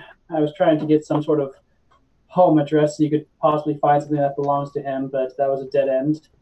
Apparently his current mission was to gather more information on some other creature that they could use in one of these simulations. And as far as that man knew, the power source is some sort of crystal, but he didn't know anything else aside from that. Well, all right, I suppose that's good enough. We could leave word, I suppose, at the inn, and then if he is... Well, hold on. That information, Rin, does match up with your vast knowledge and history of just random things that you just happen to know. Crystals are a major used conduit for many, many, many things. They can be imbued with magic, they can be imbued with power, they can be imbued with things of even like science hasn't explained what it is, but they are a battery, they are a cell phone, they are, they can be used for many different things in this world. So that makes complete sense. You don't necessarily know the interworkings, or what her saying that doesn't tell you, oh, it's this one, but that completely makes sense to you. Yeah, Rin's got a crystal around his neck that he uses as an arcane focus, so yeah, he totally believes it. Okay. Well, if this guy's looking for subjects for this simulation, then maybe we should just ask and see if there's any kind of big, nasty creatures around that he's going to study. Like a den or something like that. Maybe that's our best chance in finding him. We can assume that it's not going to be like generic goblins or bugbears. I mean, shit, there was a dragon in there. Well, do I know how high experienced of a wizard he is? Who wizard what? How which wizard are you who asking wizard about? what? How experienced is Who the wizard scholar? what? The Oh, the scholar. You don't know that he's a wizard. Isn't he a revenant? We don't actually know that. Yeah, Well, he technically, might be. Urga's You a have not revenant. been told anything. If you Oh, I thought you I would came to know that this. conclusion yourself. Yeah, I did not say that. Mhm. That's why I was who wizard what. Urga's a revenant, and she's not a wizard. Well, she has the potential if she wished to study hard enough, I'm sure. No. Nope. Yes, yes, you have it in you. They would accept you enough to go into the studies. No. And No. Urgra, talking to this instructor, he didn't act weird when seeing your eyes, and he saw your eyes. He didn't say anything. He didn't react. And you have this preconceived idea the magic users will, because they always have, but that was the first time in a long time that a revenant treated you like a person. Yeah, like a normal person. And I think that kind of, like, you didn't notice this at first, but you came in there with kind of a preconceived notion, but then walking away kind of afterwards, just that lingering thought of, what? Like, whoa, that was weird. And that memory's going to kind of stick with you. Spy, kill him. She's a witch, burn her! Look at the Always warmth! play the sneaky card. Yeah, but I do like Kurtz's idea. It makes sense that if he was going to find something, it probably wasn't a big secret. My assumption is that he's going to be off searching for something, bringing it back, and for us who are going to be facing something, we can use the simulation as a means to safely practice without the risk of losing your potential champions at the time. As to where he is right now, if he does or does not have a revenant following or using him, he might have teleported somewhere. There are circles that are across this continent, so he could be in any destination, and I know none of you know how to activate any of those, so I don't really feel like you'll have any success finding him. I pay a wizard to do it. Oh, yes, yes. That's how I activate them. Clarification, what is it that you're talking about? Oh, finding him. No, the other thing. Teleportation circles? Mm-hmm. Are those not things in Candoria? I'm not saying they're not. I'm just, for clarification, because everyone's learning, the viewers are learning this, you guys are learning this all together. Not in character, out of character. What do you guys know about transportation in Candoria? It's conjuration magic, usually in a circle. You activate it, you can retrace the runes, and then you can go to a one that you have memorized to the locations, and that's basically it. Okay, so traditionally that's how those work. How they are operating in this world, it's instead of it just, I create them wherever I want. This is like a platform. It's like a bus stop. And there are predetermined... Dilly! We got another follower. Hey! Who did lead? It's like Balalika. Who became our friendly neighbor? There are other bus stops around. That is not a mechanic that's going to unlock until you guys in character learn about it. Like there's a thing that's going to activate this. But just so you guys know what to look for, because you would know this, living in living in this world, you would have used these before. That these are bus stops, if you will. All right. So anyone can activate them, or do they have a bus attendant at the? An attendant, yeah. So the Revenant are the ones who source the magic for this, and they kind of have. They have specific like jobs, like there is the person who activates it, and you would tell them the destination that you want. And there's usually a very small coinage. It's not a mandatory. If you can't afford it, you don't have to. But this is kind of, it's not a fare. It's kind of a donation, a thanks for this dude for. That's what he does. Does that make sense? So if you can't afford it, you flip him a coin. That's just kind of the custom. But if you are povertish or you just don't want to, you don't have to. It's not like you're going to go to, over a cliffside if you don't. Like they still do their job, but it's just, it's polite. Kind of like tipping a waitress kind of a thing. You don't have to, but they're going to be like, eh. Well, yes, so either way, I don't necessarily recommend trying to go on a wild goose chase necessarily for this one individual. Seems a bit pointless. Well, If you am I wanted to correct have in something- saying? Sorry. Am I correct in saying that you can't do your whole dragon army thing until you talk to him, though? I wouldn't want to risk it until I fully analyze the materials he has. To create a creature that has long been, absent from the world is very difficult to just rematerialize it without having some grounding, some pieces of information. I saw a bit in the stone caves, but that's not necessarily the best information. I'd like to get more, perhaps, to try it out before I even dared morph the reality of one person into another thing entirely. It's a bit risky. And you have a strong feeling that the reason why it worked was because you were in a simulation. That it's probable that you couldn't as easily become something that you were unfamiliar with. Yeah. But I could turn everyone into stone giants. I have seen those, so I could do that. I'm already as strong as one. And we have someone who's the fastest to do. So super fast. But yes, if there's any other creature that we could potentially substitute dragon for, I could do that as well. However, dragon seems like the most beneficial should we want to have this be a plan. But yes. But if we don't mind, sometime later tomorrow, I do want to have time to build a snowman. So you don't mind if I do that, yes? What? I just need to build a snowman real quick. It takes me no time at all. Isn't it like summer? It doesn't matter. It's just me doing this. It's nothing. It's my own thing. It's wizardly. Don't worry about it, Kurtz. Oh, it's science. Amazing. The power of science. If you want to watch, you can watch it. I'm just going to be making a replica of me. Whatever floats your boat, guy. I'm lost. Okay. Yeah. Right. Hey, you just build your snowman there, Rin. It's your day, man. The amount of time Rin is like, I'm doing this. I'm like, what? It's like at least 8 or 9 now. You want a massage too? But it'll take me no time at all, really, and it'll create a duplicate me, which I think we could use at this time. I do have a duplicate me currently elsewhere with another buddy of mine, but I think we should probably amplify him a little bit better. So I figure I should recreate him. I'm sorry. What? Yeah, right. I'm with him on this one. I have a replica, a duplicate, another Rin. He's currently way over there somewhere. I don't know exactly, but he's off into the distance. So I'm going to recreate him a second time with a bit more oomph, make him a bit better, and then bring along my companion with me. You remember Archimedes? I brought him. I bring the owl up.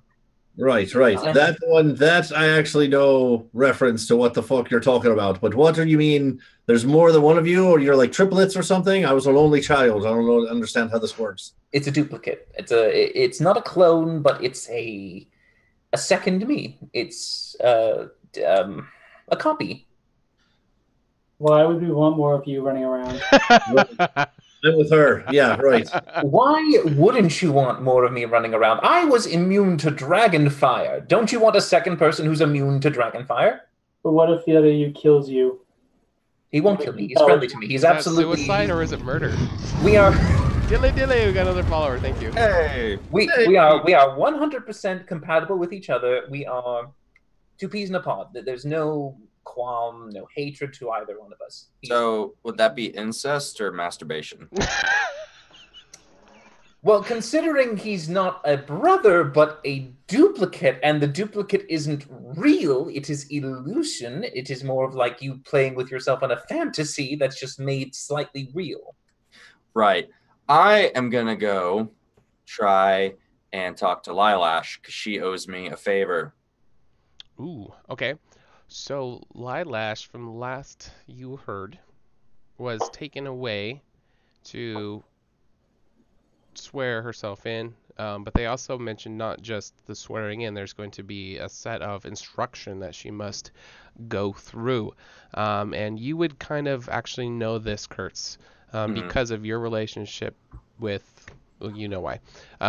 So instruction is actually kind of a a boot camp, if you will, for priestess who are coming into it, and it's physically very, very hard, and they break you down mentally and spiritually and physically. They just break you down to nothing, and they make it very, very difficult, because that is the time when you are most susceptible for brainwashing or just instruction, teaching like a new way of, instilling in discipline and habits and memorizing prayers and all the things that they indoctrinate you into this. I'm making it sound negative. It's not necessarily negative, but I'm explaining it to a way that would make sense to Kurtz.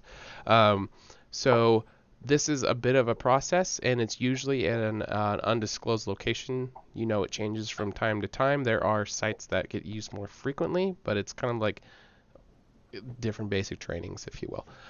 So you are unsure where she's gone to, and this can take weeks to go through this process. And it's just about breaking her down and teaching her of everything, and you can fail this. Yeah. Not be accepted, make it through the wash. You don't have any doubts of her being able to make it through this. But it is a process that one must go through, and it is not a quick one, and it is not an easy one. Mm-hmm. So she's off for this instruction. You don't know if she's gone already, when she leaves, where she's going, but that is what you know about instruction through your... Yeah, because I told her that's how she would pay me for the whole fleece thing, was a favor. Shit. What's the problem, Kurtz? Well, Lilash owes me a favor, and she's actually in a far better position to fulfill that favor now, but she's probably not in town. I suppose I could go talk to the High Priestess, but... And they'll let you see her? We have history. From what I had seen at the courthouse, you didn't seem to be very buddy-buddy. It's not good history, but it's history. Well, is that enough to get you in? Possibly. Uh-huh. All right. Well, I mean, it's down to you and what you wish to do. If you wish for help, I'm sure Finley or I or Ergra could help if you ask it. While we're waiting on the rest of the day here, it seems that a lot of our plans here have a lot of, in a couple days, followed behind them and precursors here between trying to find the scholar. That seems to be a big one. Let's not put all our eggs in one basket and say that the war council just decides to get together because we asked them. So that's a couple days out. So in other words, what I'm saying here, we have other things we could do besides standing here in the open field as we could be going to do. And I believe there were some games involved in the day. I'd like to partake in some of the festivities here. Again, Kurtz mentioned it earlier. A little food, a little drink, a little merriment before we perhaps die wouldn't be the worst thing. So perhaps maybe we could meander on that way while we're trying to figure out our plans for the rest of the week here. Okay. Seems fair, I suppose. And I'm still trying to figure out what the hell you mean by other yous. So we're just going to into that conversation. Well, nope, you're good. You're good. You can see me do it, Finley. I will show you it. I will show you it in the mansion. When you go to the mansion, you'll be able to see it all. Oh, all right. Well, it's still a little trippy there, but all right. I'll take your word for it till I see it. Till I really put a visual and put things in connotation. It's perfectly fine. Yes, you'll eventually understand. I just want to shoot something. Right. Well, we can go. I heard there. Who has the sheet? Wasn't there some sort of fun games we could play, shooting things and other things? I believe Kurtz took down the poster. I don't know if he kept it. Yeah, sure. Why not? Sure, why not? Okay.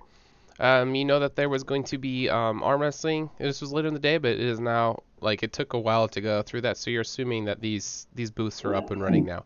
There was arm wrestling, archery, 3-card Monty. There was a drinking competition, tarot card reading, test of strength, and the text kept getting smaller and smaller, so the last two you didn't have any details. Is something about strength and cunning. And as you start to make your way back towards, the festivities, as it were, you noticed a cart that had two dwarfs sitting in it with a large chest in the back. The dwarfs are gone, and so is the chest, but the cart still remains. You noticed a litter that was carrying a tabaxi person inside of it. You're assuming because there was tabaxi servants that were carrying it. You now see this litter is set down in an area in front of a business, and there's nobody tending to it.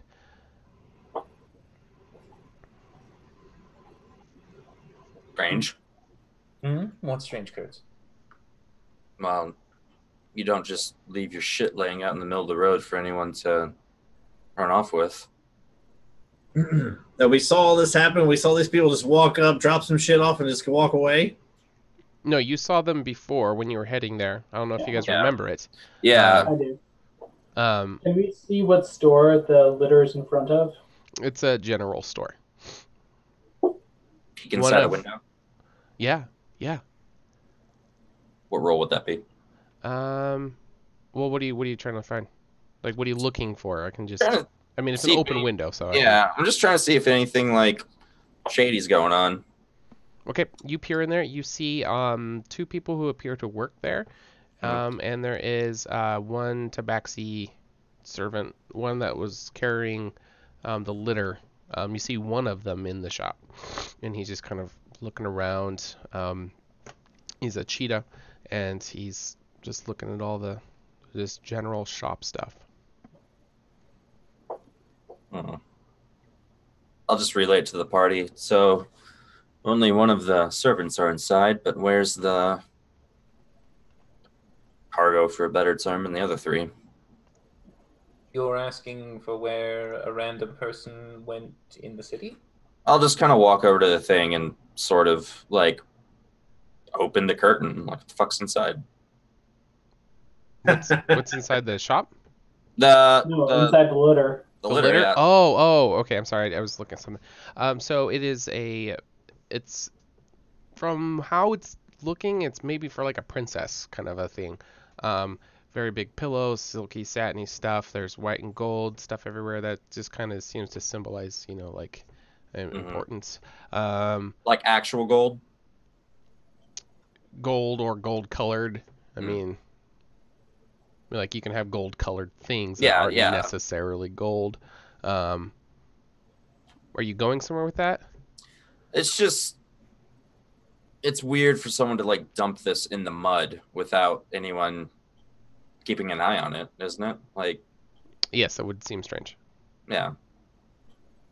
What are you looking at in here, Kurt? So I'll kind of like cop up on his shoulder a little bit and like kind of peer behind the car. Oh, all right. Is this for us? Is this for me? This looks like it should be carrying me around. This is extravagant. Well, it's not necessarily yours, Finley. I don't think we can take that. Well, I mean, it's just lying here in the middle of the road. It's kind of like Finders Keepers, isn't it? Isn't that a game that anyone else plays? I mean, don't you just like lick it and you claim it? I'm going to lick the outside of it. I've been to Halfling cultures, I've never heard of that. Yeah, I think that's a Tabaxi custom. Lick it and claim it. Right. You lick it, you claim it. That's mine now. All right. Well, where are my people? Who's supposed to carry this thing? Start looking around. Hey. Rin is just going to quietly look down to himself, and he's going to snap 4 times. Just going to go, Jason, Sean, Robert, Hubert, and he's going to create 4 unseen servants. Okay. There we go. And then he's just going to quickly mutter, pick up the litter real quick for me. Just pick it up. And then out of nowhere, the litter is just going to... just float. Okay. Oh, there we go. Oh, maybe licking it is what activates it. That's there you go. Just like get in. I mean, you guys are more than welcome to come in here. It comfortably seats 1. You could maybe fit 2 people in there. Are you just slouched out like what's her face in Titanic? Yeah, right. Rose, I think. Yeah. Yeah. All right. Well, subscriber. Never be afraid to lick strange and exciting things. Is the note he put. It should be fun. It's fine. They just whoever that obviously was not important enough to take with them. So now it's ours / mine, mostly mine, but ours, and I'm going to get in. All right, so you are seated on this floating litter. And it is super comfortable. Very, very high expense for the quality of, the Egyptian cotton, the high thread count and the silk and This is nice. Three people right here that like win simulators and stuff. This is great. And I'll just like kind of like did it. Okay. All right, where are we off to now? I'm ready to Yeah. I'll lean over to Rin. So what is your plan with this? Oh, I was just going to let Finley ride it to get it out of his system. I do that a lot. I Are ride there- it to get it out of my system, and then I'm done. Are there any signs of feeling. like a scuffle or something? Like, or is this just like some random shit that doesn't have any like further development? No, you look around and there doesn't seem to be any sort of traces of any kind of scuffle. It's ours now. Let's go find some games. The first time you saw them, they seem to be unrelated, but the fact that both of these are stopped in the same spot, maybe they are, doing something together, but you don't know. Were you saying something, Okra? No, I mean, if I was just a little concerned about if the owners actually came back and found that their litter was missing. Urgra, my dragon slaying friend. Listen, we are the owners now. You're not like putting it together here. It's ours now. The owners are here. How do I get this thing to go forward? Mush? Is that how you do it? It's chill on pillows. I'm just gonna walk into the general store and open the door. Okay. I am going to make the servants pretend to do an up and down motion as if they're walking, and then they start to go in a circle just around. There we go. Here we go. All right. They just do a circle. Right. Yeah, the Fair curtains enough. are drawn, so you don't necessarily see where you're going, Finley. You just feel movement. Perfect. Card throw redeemed by Finley, an inspiration point. There we go. Whoa. Wait, what? Got an inspiration point. From card thrower. Someone just bought you an inspiration point. You already have one, but once you spend that one, we will replace it. Because you can only have one on the screen at a time. Cool. Thank you. All right. So yeah, so you're just going in circles, but you were unaware of that. You're just like, yeah, like this thug life. And Kurtz, you're gonna go inside the shop. Yeah. Okay. So I'll go with him. okay. So I'm just monitoring Finley on his ride. okay. So Right. you both go into the shop, and there is just two, storekeepers who are there. But in front of you is this cheetah servant who is dressed fairly nice, and it is a female, and she is got her back towards you, and she's just kind of looking at the random items. But as you look around the shop, nothing really seems to. This isn't a specialty shop. This is, Tom's Hardware. Nails, planks, like nothing. There's nothing magical. There's nothing even rare. It is literally just like hooks and lures and just random stuff. So it's kind of weird that why would they come to this store if they were shop? Like, why wouldn't you just send a certain? Like, why is that? Yeah. It doesn't seem to add up. Can I do an insight on the shopkeepers to see if they're like nervous or as confused as I am?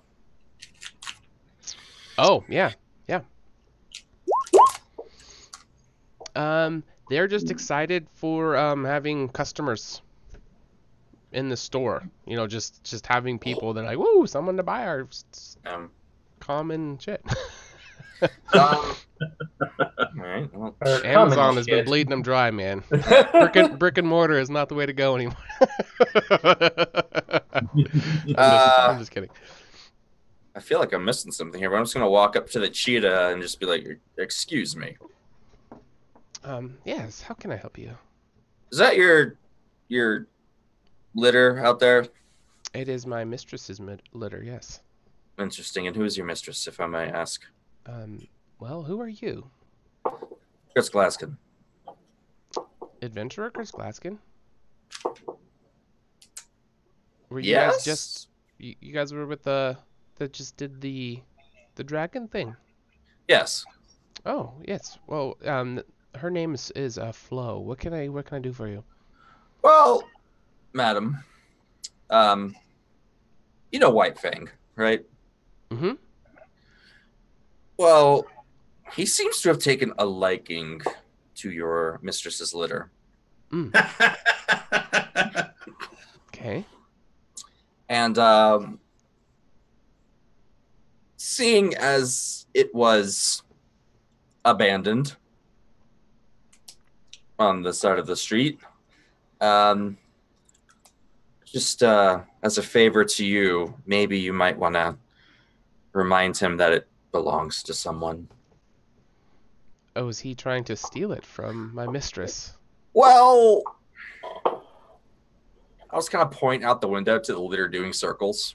Okay, she'll walk over to the window and see it going in circles, and you'll just see like this dumbfounded look, like, why is my mistress's litter floating in circles out in the square? And she'll just start to walk outside and, what is going on? Are we there yet? I mean, we've been walking here for a couple of minutes. You think we'd be there by now? Just hear it coming from inside the thing. It's just a joyride at the moment. You inside! Get out of there at this moment! I will pull the curtain aside and be like, "Excuse me, can I help you?" I demand you get out of my mistress's litter. Who are you? I am no mistress, madam. I own this carriage. This is quite obviously not yours, and I will close the curtain back. As you're talking, it's still going in circles. Mush! Oh, there we go. Back to work. She will turn back to Kurtz. And do you know this man who's in here? Yeah, one Hardly second. a man. He looked like a small boy. One moment. Finley, Lilash is out here and she's naked. I can't. I have no control over this thing. Just come out quickly. She's getting away. It's your only chance. I will open the curtain and look and see if I see. I'll snatch him. Okay. So you pulling him out of it then? Yeah, I'll just snatch him. Okay. I'll be there. Yes, Thank you. yes, we're here. Thank you. Flo will be very disappointed to hear that you guys were messing with her carriage. Might I ask that we, however, set this thing back down and just forget this ever happened so I don't have to tell her? I'd love to, but why was this abandoned? Because we could have just as easily have run off with it. And it's kind of weird that something of this quality would just be cast in the mud on the side of the road. Flo is... Go ahead. Perhaps things are different in the Tabaxi, but in this area, really, if you leave something unguarded of value, there is a very good chance it will be taken. I licked it. I claimed it. It's mine now. So your mistress will have to come and lick it for herself if she wants it back. Well, I've never heard of this licking possession custom. Us Shroud are very respectful. If something is not yours, it is not going to become yours just by licking it. Right there. That might be something you might want to look into, because that is certainly a problem around these parts. Before we continue, I did put in there while I was going around in circles that can I roll some sort of investigation to see if there's any kind of fun things to steal while I'm in this thing, traversing around, like looking under. Yeah, I also like to roll something here. Take whatever. Okay. You actually. You noticed a on the arm rails, they kind of come up and there's like hidden compartments, but there was nothing in them. Did you want to leave anything? Leave it on. There's nothing to take. Was there anything you wanted to leave? If it rhymes with poop, I'm going to say no. I didn't have enough time to poop. They were only in there for a couple of minutes. So. No, I just, there's gold stuff in here. I didn't know if there was anything shiny or something fun to take, but if there's nothing. No, yeah, you didn't see anything. I mean, you could steal a pillow or like a silk sheet, but there's not like a... Yes, if there's a silk sheet, there's the things that were part of it. I mean, you could steal one of those, but I mean, like, as far as looking around for anything in particular, there's nothing. I want to take a pillow. Okay. Just a small little, because I was sitting here lounging. Yeah. I'm gonna take a pillow. Okay. Flow pillow. Got it. All right. All right. So I get pulled out of the smoking thing. All right. your mistress wants it back. She needs to look it. We'll fast forward back up to that. Okay. And lick. Yeah. I've never heard of this strange custom. Yeah. Yeah, there you go. Perfect. And we're back. And action. So was anybody asking anything specific that I got sidetracked from? No. I mean, wherever your mistress is, I mean, all I'm saying is wherever you're from with your shroud, customs or things, just so you know, that's where I come from for the most part. Oh, yeah, just leave bullshit lying around. Someone's going to lick it and someone's going to take it. So just customs are different everywhere you go. We'll just leave bullshit lying around. A shroud believe that we all have our place. And for one to do something outside of one's place is disrespectful to everyone in the order. So taking something of someone who's not in your class, it would be obvious it's not yours. Anyone seeing you with this thing that's outside of your class, like you obviously stole it, and you would be seen by everyone as a thief without even them asking any questions. Right. What's that? Right. Well, you're breaking my heart here, but anyway, that's fine. I guess you could have it back. It really wasn't feeling my style anyway. The colors are all off. There's a real weird feng shui in there, so it's fine. You can have it back, but just truth be told, just be mindful. I'm not the only one with sticky fingers or licky tongues here around here. So you care about your physical appearance. You maintain decent hygiene, and you try to be mostly clean, but you're also an adventurer and you're a dirty little halfling sometimes. You kind of noticed, I don't know if you paid any attention or you're gonna do anything about it, but when you were pulled out of there, like this was all like pristinely white silk stuff, and then there's now like little Finley prints everywhere, like little just adventuring dirt smudges. Like this was, whoever sat in this every time was like immaculately clean every time, because these were very impressionably white stuff, and now there's little dirt smudges. But the servant didn't notice it, but noticed. Was there no cat hair? There was no cat hair, no. Oh, weird. Yeah. Nothing? It was very, very clean, but now it's not, and there's a pillow missing. Right. That's fine. Well, Finley was here. I need my own stamp. I think we'll get the gist. Anyway, well, that's fine. All right. Well, we are on our way anyway, so I guess we'll leave you to your litter here or whatever this is. But to her litter box. Yeah. So are you litter Barbara, box? Was that a joke? Did you just? That was kind of a joke. That was. Look at the rest of the group. Did anyone else hear that? Oh, I was thinking it the entire time they were using the word. Yes. The Fair other joke would be the litter of kittens, but we didn't go there. Let's not be racist. All right, well, let's find our way to these games that we keep talking about. I'll have them put the litter back down so that it's My mistress nice and would be gentle. very, very pleased. She is also an acclaimed warrior as well. He would not want word getting back to her that you were messing with her litter. Might I ask what is her pedigree? You can't just ask people that. Isn't pedigree with dogs, not cats? Well, in referring to Or is it cats too? Well, it's and everyone can have a pedigree. Yeah. Okay. You're like asking like her position or like what? Well, basically associating not only her position but what type of tabaxi she is. Lion, tiger. Oh, that's what you're asking. Oh yeah, she is a cheetah as well. Oh, all right. So no cheetahs. Okay. So it must be very difficult to distinguish non-tabaxis into their ranking system, then, I suppose, here in Candoria proper. Well, we realize that non-tabaxis are pretty ignorant to our customs.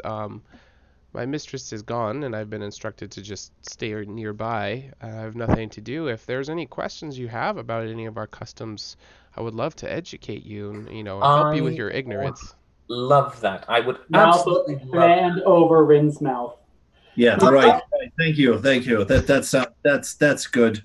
Okay, I'm just gonna hold up hands like, it sounds like every single word out of your mouth is something short of an insult. And I could have just let my friends here run off with your litter and fucked you over since you're a servant. So how about a thank you and then we'll be on our merry way. You will see no facial express changes on her face, but she will say, "Thank you for leaving something that is not yours alone." I'm a bitch slapper. Not really, but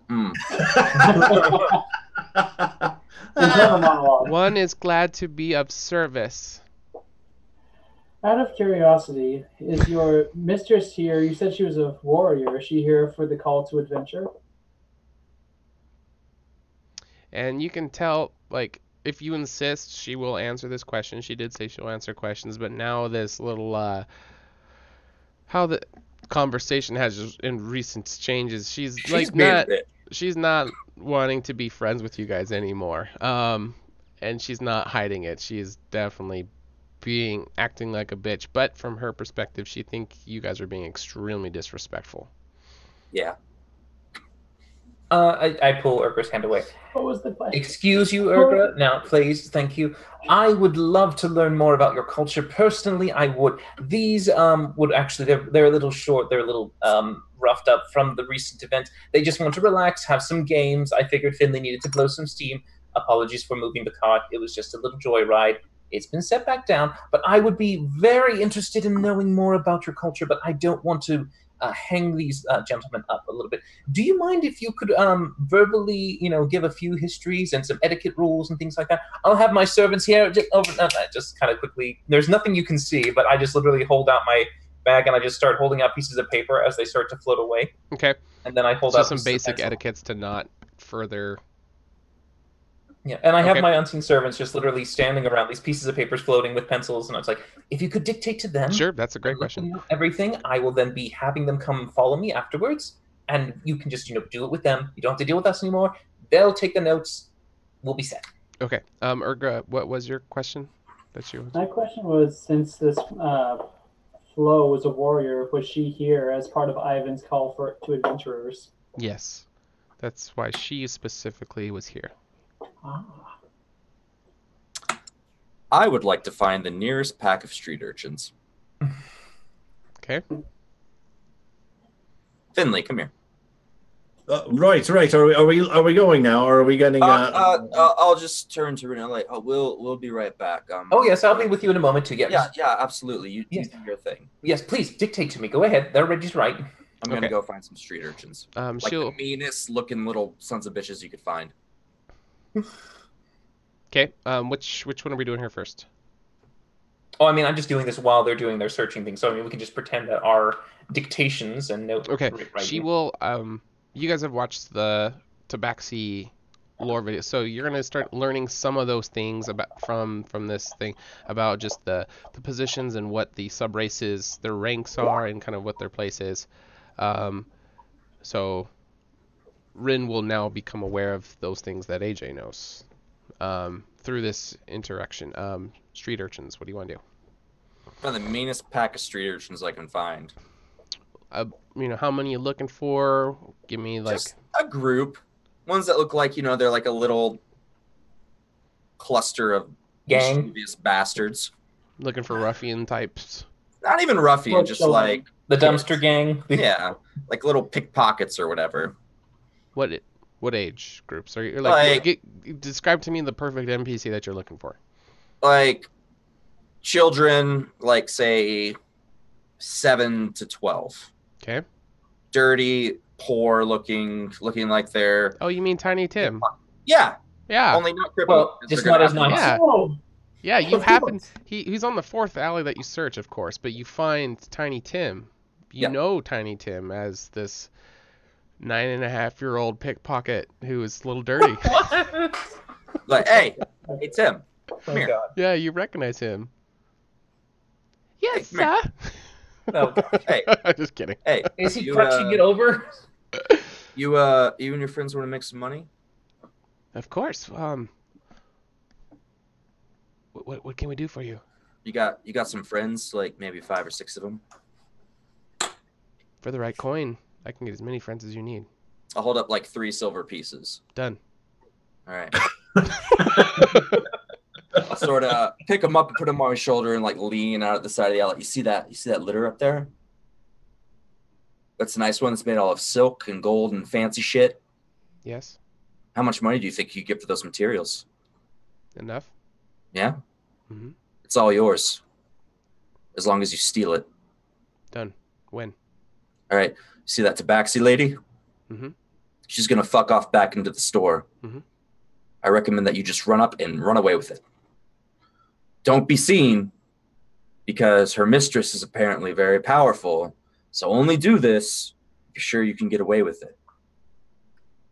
It's going to be a real quick tact action. You just got to get in, get your shit, and get out. Kurtz, I like where this is going. If you don't think you can get away with it, fuck it up. Just like throw mud on it. So we keep the silver. And you keep the silver either and the way. Amount from selling. Absolutely. Do you want this object to be sold discreetly, or to be publicly known of the transaction? Best for you if it was sold discreetly, and for us if it was sold discreetly. Right. And you never heard or seen us give you silver to do this. Exactly. It sounds too good to be true. Who are we stealing from, or is this? Not if my friend Goldfinger has anything to say. I'll pull out a gold piece. Has anything to say about it, right? I'll just pull out one little gold piece. Discretion is important in my line of work, and Right. I will respect the discretion as the coin quickly disappears from your hand. And we were never here. All right, Tim, I suspect that we will probably be doing much more business in the future. As you wish, the deed will be done. Shall Probably we the wait? best gold piece I've spent so far. Hand over my 3 silver and sort of walk back around the corner, like pretending I'm like tying my trousers up, like I just took a piss or something. Mm-hmm. And then walk back to the group. Okay.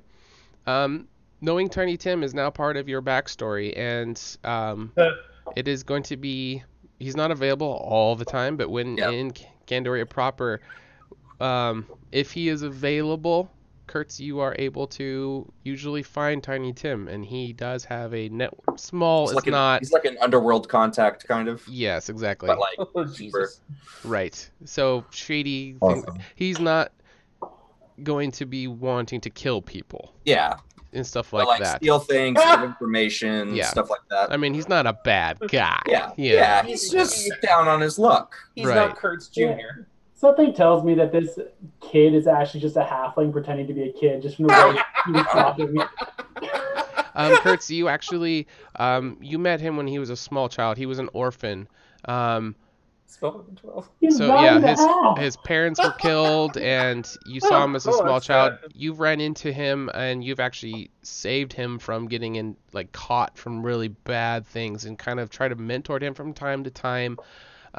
You don't care that much, but your heart kind of goes out to him, and the couple times you saved him, you kind of imparted some wisdom, and he really appreciates you and trusts your opinion, so when you give any kind of instruction, he does want to do it, but he is poor, he is homeless, so he does want to make some quick cash. That's a lot of money for him. Oh yeah, that's a shit ton. Yeah, that's why he was like, all right, no questions asked, you say it needs to be done, it's going to be done. Thumbs up, cross the boards. All right. So, Tiny Tim is now a NPC you may call upon. Hey! So you're becoming In Fagin Candoria now, proper. aren't you? You're becoming Fagin, getting all the little street urchins for pickpockets. And we are at our next break point. Sweet. All right, we will be back in a few minutes. Enjoy the video clips, and we'll see you soon. Bada bing.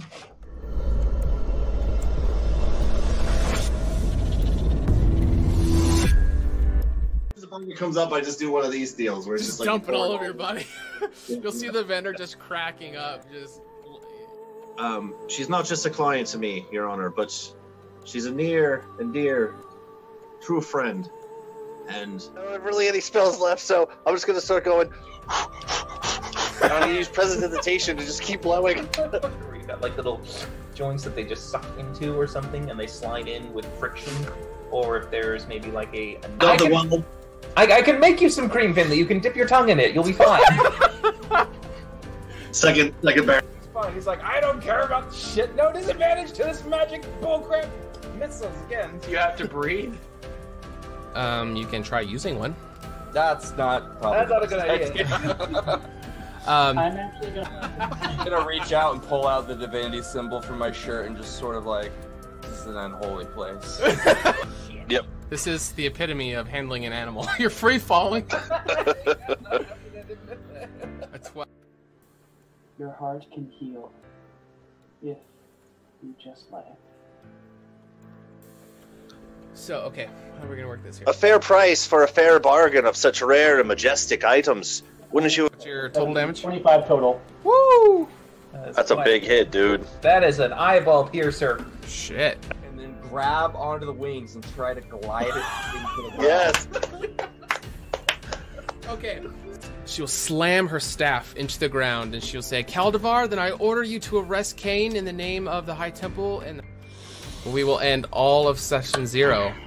So good job, guys. Well played.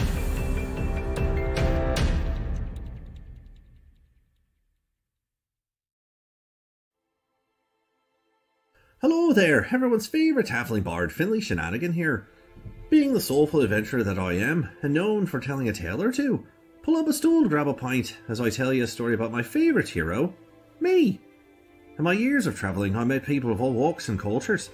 Although the Horsemen coming didn't affect me directly, I saw the toll they left behind. The destruction and devastation these villainous beings left in their wake sparked something within me. How was I, Finley Shenanigan, to become the greatest, most legendary bard that Candoria had ever seen, if no one was around to behold my glory? More importantly, where is Alundra? When will she be back? And what will she be wearing? Hopefully something revealing. Anywho, setting on my journey, I shared my glamour with those who had never witnessed such pure, unadulterated excellence before. My legacy was to replace their despair and unite the people for the war yet to come. In the end of the day, everyone could be a hero. Everyone has a little adventure inside of them. And if you don't, would you like one? Ah, salutations. I am Rin Enoran, historian of Candoria, renowned problem solver, an elf of esteemed conscience. When I became of age, I set out as a Rena and departed from my home of Orthalos to the city of Egoras to study the arcane arts. With some difficulties, I was able to teach myself while working as a scribe in the library of Alashar. There, I produced a masterpiece of Candoria's history and its secrets. My manifesto, the true record of our world. However, even my aspirations dwindled when Alundra's guidance vanished, followed by the devastation from the Horsemen's wake. Despite all the wounds we have suffered, I shall never let our existence be forgotten, for I believe our best hope lies with our knowledge and story made eternal.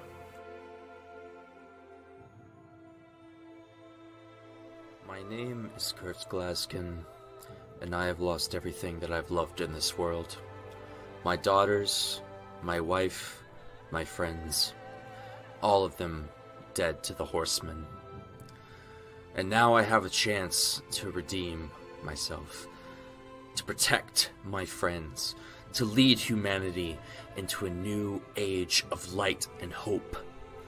Alundra abandoned us, the goddesses abandoned us, and left us with these monsters. And I want to take everything from them that they've taken from us. I live in a world of blood and hatred and violence, and so I will become that violence. I will be that hatred, and I will be exactly what we need. A sword against the darkness.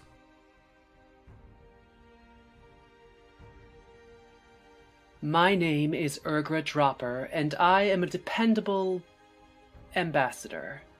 I was the only half-breed in my mother's tribe of orcs where the threat of being eaten constantly hung over my head. And yet, those were some of the happiest times of my life compared to my time with the Revenant. I was 12 when I first picked up a bow and started hunting, and I quickly found that people make the most interesting prey and often deserve an arrow in the head far more than most monsters. Magic and Even the three sisters were always something weird and sinister to me.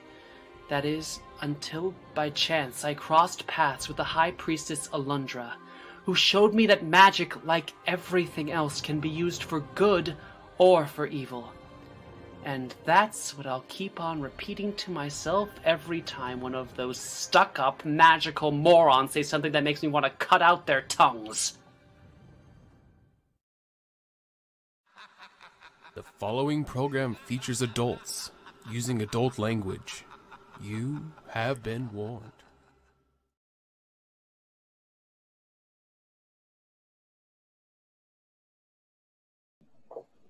And we are back. Thanks for sticking with us. All right, we left off with Kurt's making a new, well, he's not a new friend, but you guys are learning about his old friend, Tiny Tim, a little street urchin who is going to, you guys have just left some coinage with him to make this litter disappear once you guys are gone. And he will make sure it disappears without a trace. So that's what you've paid him to do. Was there... So Rin is in there talking about learning about, you know, how the subclasses work and stuff within the Shroud. Is there any particulars that you want to go over, or how do you want to do it?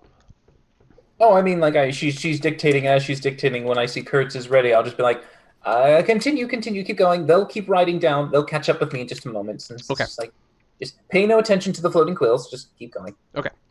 Okay, so you can leave them. What do you guys want to do?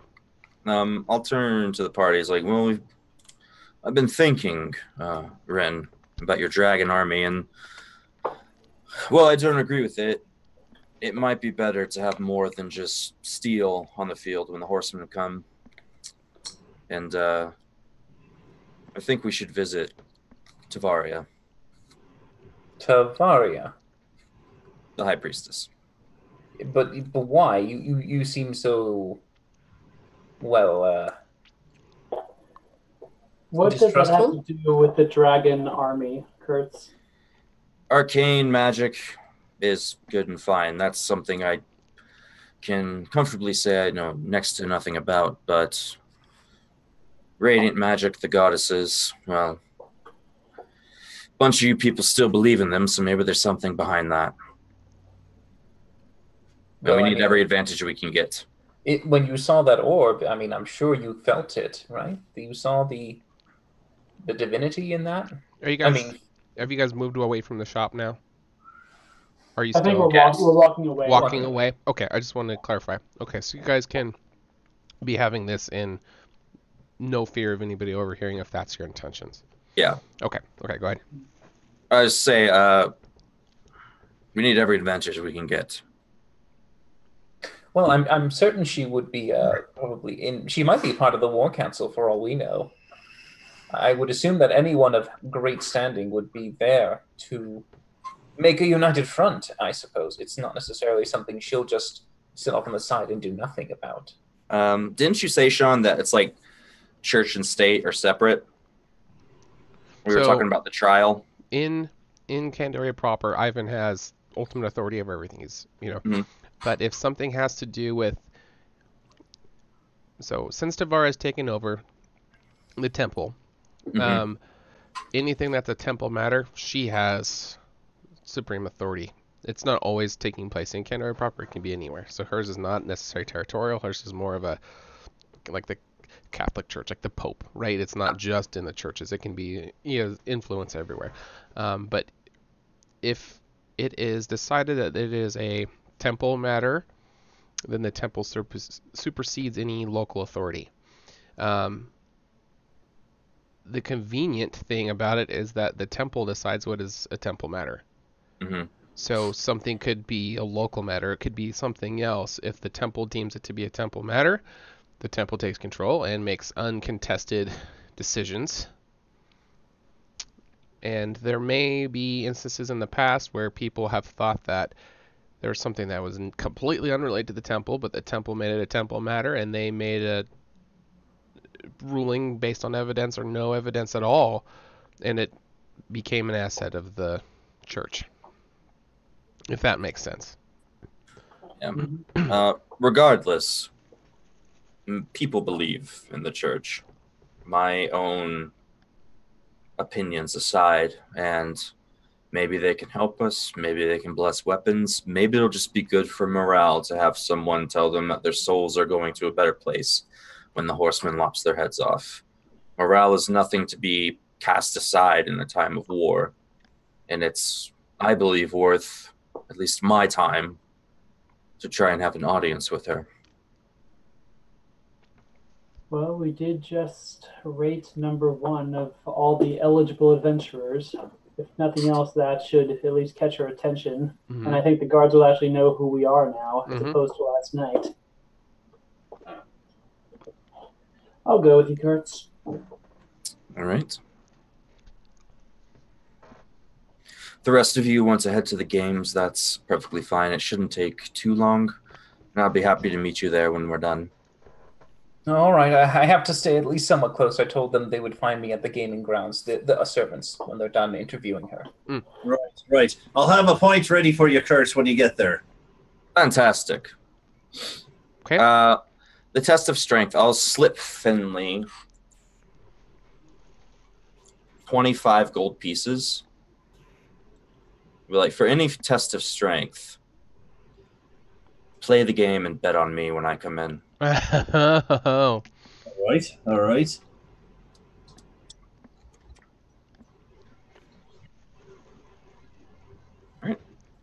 All right. I wrote it down, so now I have it in my inventory. Must be true. Yeah, and I subtracted 25 gold. 25 gold, never heard of it. Thank you. Try again. I got my little street urchin. I can just form like a little gang of pickpockets to get me money if I need to. I'll get them all hidden blades. News team, assemble!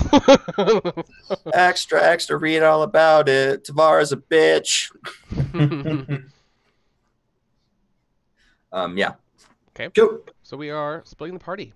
Hey! Again. Woo! The same day. That's how we do it. I'm loving this. All right, That's how we so fucking roll. who wants to go first? You guys can. Go ahead. Sure. Do you want your head? Go ahead. So we have Kurtz and Urgra heading towards the temple that is within Candoria proper. What do you guys want to do? While we're walking there, I kind of just want to tell to Alundra, or not Alundra, fucking Urgra.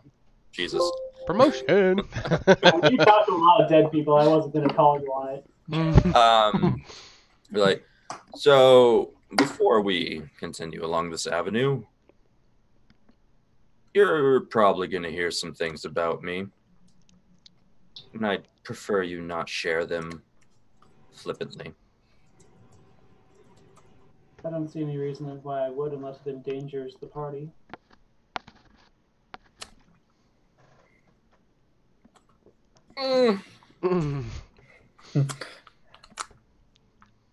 Yeah. If you feel the need to share something with them, just let me know first, please.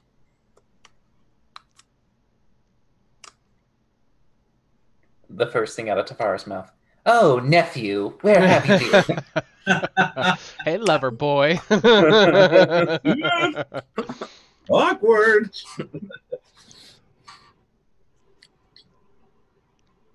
So with that, we'll approach the gates of the temple. How do the guards react?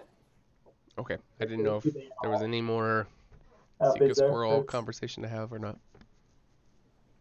That's all I got. Okay. Kurt's that's fine. nervous. Would you rather proceed alone? No. It's got to build trust. Okay. And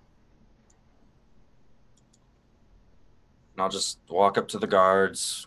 Are they the same douchebags that were there before? No, different one. Well, thank God. I mean, they're treating you different. These Yeah. ones are more respectful. They're wearing armor. Some of them wear headgear. Some of them don't. You know, like it's guard number 12 or guard number 47. Yeah. You know what I mean? It's yeah, I'll just walk up to them, sort of give a nod and be like, I'm here to see Tavaria. Is she expecting you? She will be once you tell her my name. And that is? Kurtz will just kind of like sigh. My name is Kurtz Glaskin, husband of Anna Glaskin, friend of Alundra, and the last band to see her alive. You may enter, and I will retrieve her. Thank you. Okay. And so he kind of disappears, and as he turns the corner, you kind of see his cape kind of whip as he goes around. You look into the central area. You came here last time. There's candles burning everywhere. There's seats. There's kind of a up front. There's a shrine kind of area where people can kneel and pray. There's some kind of podium on the side where maybe somebody makes some speeches or prayers or sermons, stuff like that. There are corridors that go to the other temple-y areas, but this is kind of where you've been instructed to wait. There are two other people in this room that are kind of kneeled in prayer. They're kind of doing some ritual-y stuff and occasionally get up and light a candle or something and go back down and praying. There is kind of code of conduct in this. Like, you can go up and talk to people, but just kind of the way you would do it is you approach them silently, and you kind of, so they can see that you're there, make it obvious of your presence, and if they don't acknowledge you, the custom is to leave them be, and they might come find you later. But if they might stop what they're doing to converse with you. That is it's just like, kind of don't be a dick. Right. Essentially. Right. Don't be a now, you curse. can do whatever you want. That is just the custom.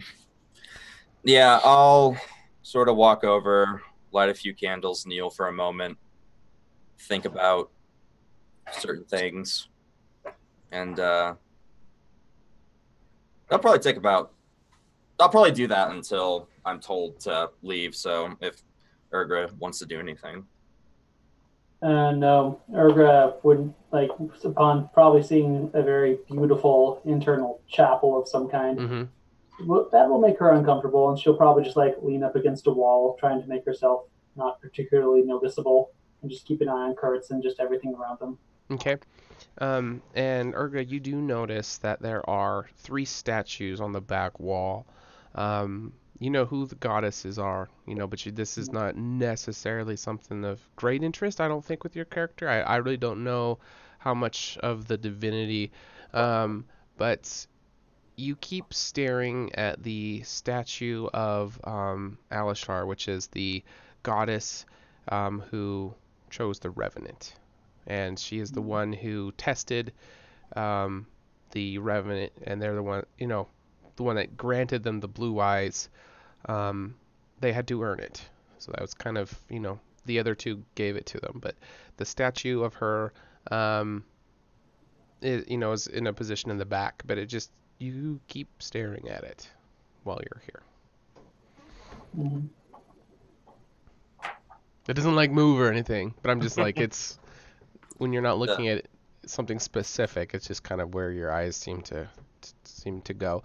And the statues have their eyes painted the colors of the goddess's color, and it has blue eyes, and you also have solid blue eyes. So it's just something that your eyes keep getting drawn to. You're feeling a connection to this, whatever connection that is, you can determine. I'll wander up closer to it. Okay. So these statues have different heights, and they're exaggerated. It's probably assumed that these goddesses they're all sisters. They're probably not an exact replica of what they were. But they, exaggerate the features just like we do in a lot of our art as well. Jesus. What's that? Them abs on Jesus, though. Yeah. So Alishar is very slender, very delicate, but very was a very wise goddess. She really loved challenging people intellectually, and a lot of her a lot of the passages from her and about her and everything, some of them are kind of riddly, or kind of there's a meaning behind the meaning, and you kind of have to know the context to get the actual message that was meant. It's not just, message. It's more of like, it's very convoluted, and it's open to interpretation. Exactly. So that is, Alishar is one of the most misunderstood goddess of the Trinity because of these convoluted different perceptions. So I don't know what your religious thing is, your characters. I'm not sure yet. We haven't gotten that. As something we could learn as we go. But it is definitely, you need to be more of an intelligent person to really get what the church would say is the true meaning of it. But it is very about context. Mm-hmm. Does she have any like specific symbols, like maybe a book or something like that, or? Not on this statue in particular. It's more of just a very graceful pose. A very like, Andrew, you're killing me. It's just like a very wise pose. There isn't like any objects in particular. The thinker. Right. But yeah. Right. Okay. When Carvelia the statue is physically bigger and she's kind of in a power pose, and then Savadine is more of in a playful, small, delicate, like skipping. Yeah, like it's in a playful pose. Like, probably was very, very hard to sculpt the statue because it was like, it wasn't just standing there. If that makes sense.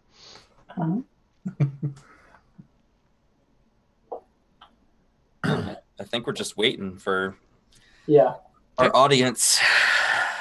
Okay, it will be a little bit longer than you anticipated, but eventually Tavara will emerge through the doorway. Normally there's some kind of announcement or whatever, but there was no announcement, and she just very, very briskly approaches you, and it almost seems like she instructed, like, don't announce, like, I want to be incognito.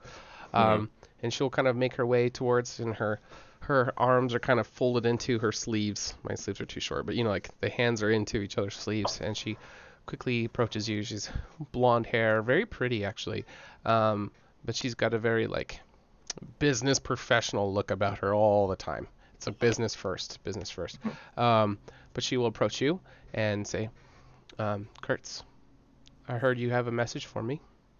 I do, Tavaria, but maybe this is not the best place to discuss it. What is it about? Alundra, the Horsemen, the future. Your standing as High Priestess.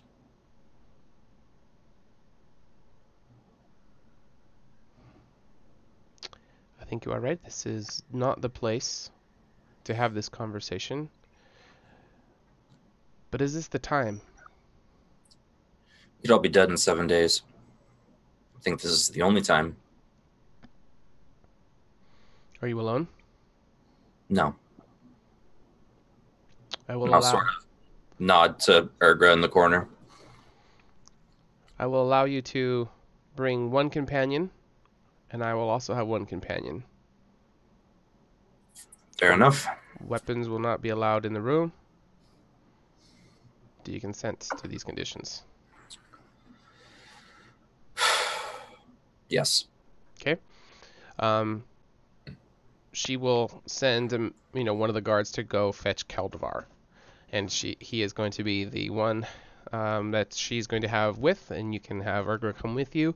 They're going to leave to kind of a private chamber off in the back. There will be a host of guards. As the further you go into the temple, it's very apparent like they're in control of this area. They will take all of your weapons, anything that they would deem as a possible threat, but Tavara and Keldavar will also go in unarmed. She does not normally grant an audience like this to anybody, especially with what your history is why she's granting this, but there was a very distinct feeling of this better be worth my time. Yeah. As a show of faith, I'll even take out the hidden blade, which they probably didn't take, and sort of just set that in the pile as well. Okay. Tavar will already be inside this room, and Caldevar will approach you, and kind of usher like whenever you are ready. Never gonna be ready, but let's get this started. And I'll walk into the room, and what am I met with? All right, so this is very a plain room. It's a table, some chairs. There's a fireplace. There is a thing of wine and some glasses laid out. You're able to help yourself. She's not going to serve you, nor is Caldevar. She is kind of relaxed a little bit, but she is still that business professional about herself. Please sit, Kurtz, and tell me what this is about. And do not spare on details. When's the last time you saw Alundra? Caldevar, is the door closed? And he will go double check it. It is.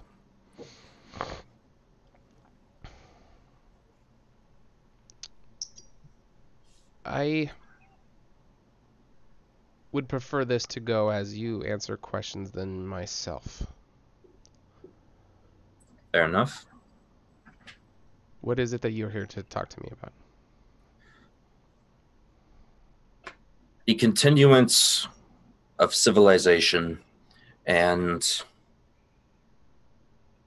your help in finding out the truth. As you know, Kurtz Glaskin, I am an honorable person of high integrity, and the truth is always what the temple focuses on obtaining, and we live by it. The truth is always important. Spare me the propaganda, Tavaria. I've known you since you were a child. Now, ask your questions. In return, if I have any more questions at the end of it, I'll ask them. Fair enough? Well, you approached the temple saying you had details about I do have Alundra. details. I would be interested in what these were. And you know my teachings about Alundra being a false high priestess and not representing the goddess's true message. You know why I disagree with you, Alundra? It's not the eyes, which I'm sure many people notice you don't have. How you carry yourself. Child still, all these years later. Last I saw Alundra, she was looking after my children. When I returned, my children were dead. My house was burned down. And Alundra was gone. And I can give you the exact date, and I guarantee no one saw her after that. So there's a lead for you. Why are you telling me this, Kurtz Glaskin? Because I need trust. Andrew, I don't need Are you. you trying to say something? No, I'm just worried. Oh, snap. Oh, okay. I don't need you to like me, but I think that we need to work together, at least in the near future, to ensure the continuation of not only Candoria, but the world. So I'm willing to share some secrets with you. As you're well aware, as a commander, information is power. And you're also aware that the temple is very powerful. And that's why I'm here.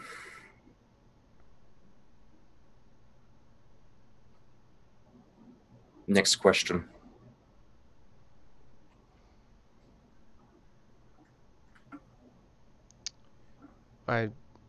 Is that all that you had? All the information? No, it's not.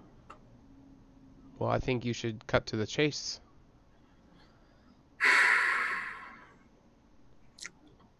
Time is an important commodity. It's a busy time, so I have much to do. I have a lead on a certain You'd call it an artifact.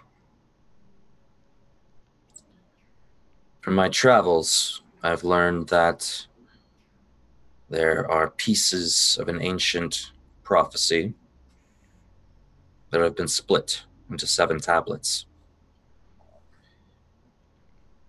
These tablets will tell us why the sisters left us. How do you know of this cursed Gladskin? Only a handful of people of my choosing are aware of this information, and they are sworn to utmost secrecy. Who did you hear this from? So I may cut out their tongue. Oh well, I never give off a source, but if it's all the same to you, they're probably dead. I don't leave many people behind. I'm not the same farmer you once knew in Sheffield.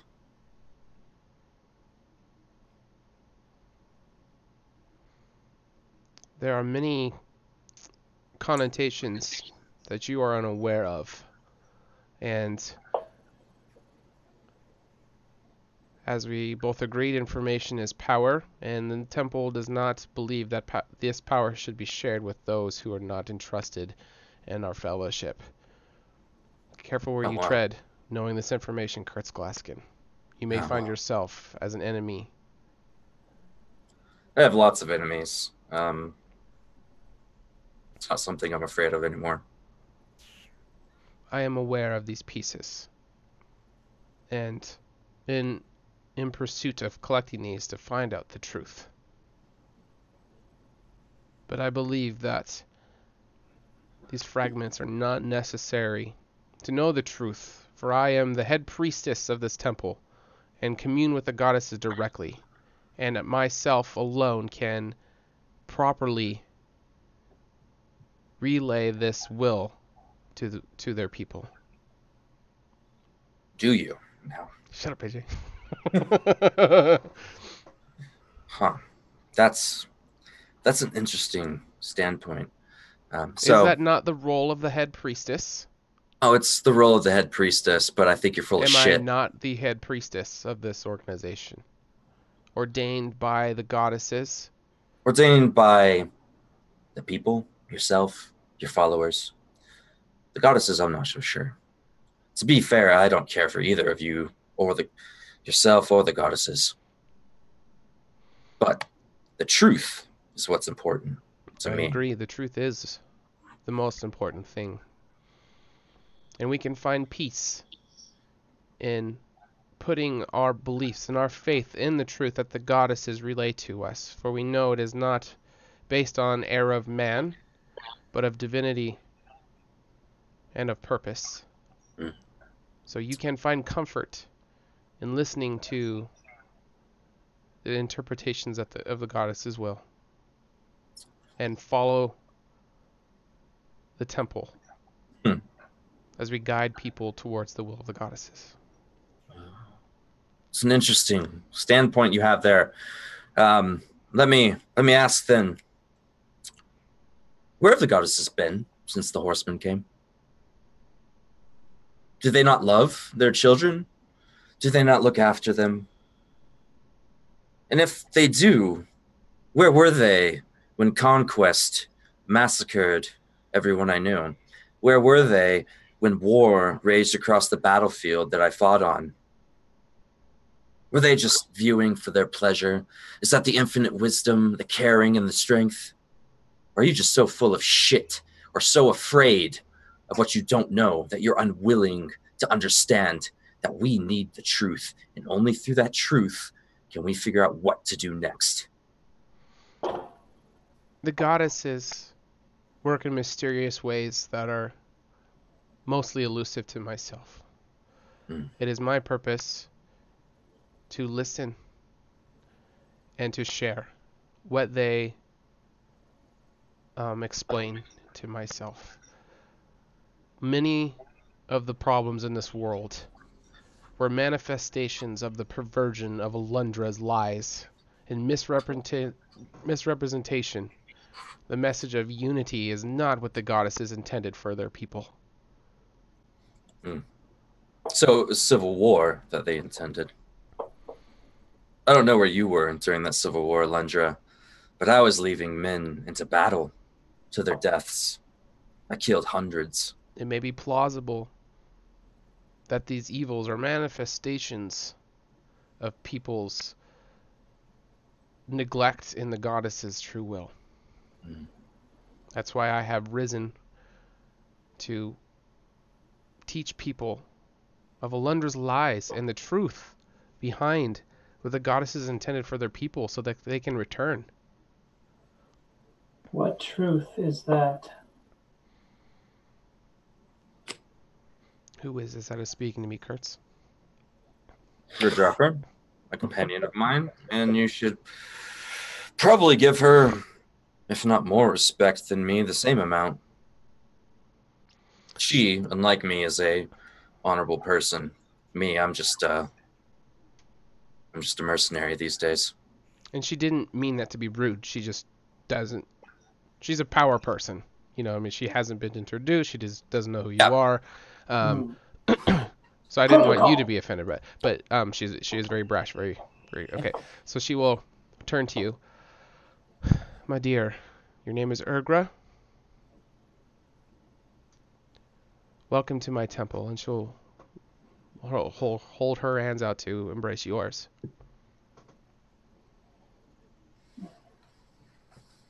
I'm afraid I'm not one for touching.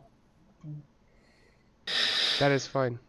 I want to thank you for coming into our holy place, and I want you to know that you are always welcome here. And we accept people of all faiths, but we always want to make sure people know the truth about the goddess's love and that they are here for us. And if there's anything that we can do to help strengthen your relationship with the goddesses in these dark times, please let any of us know. What can I do for you, my dear?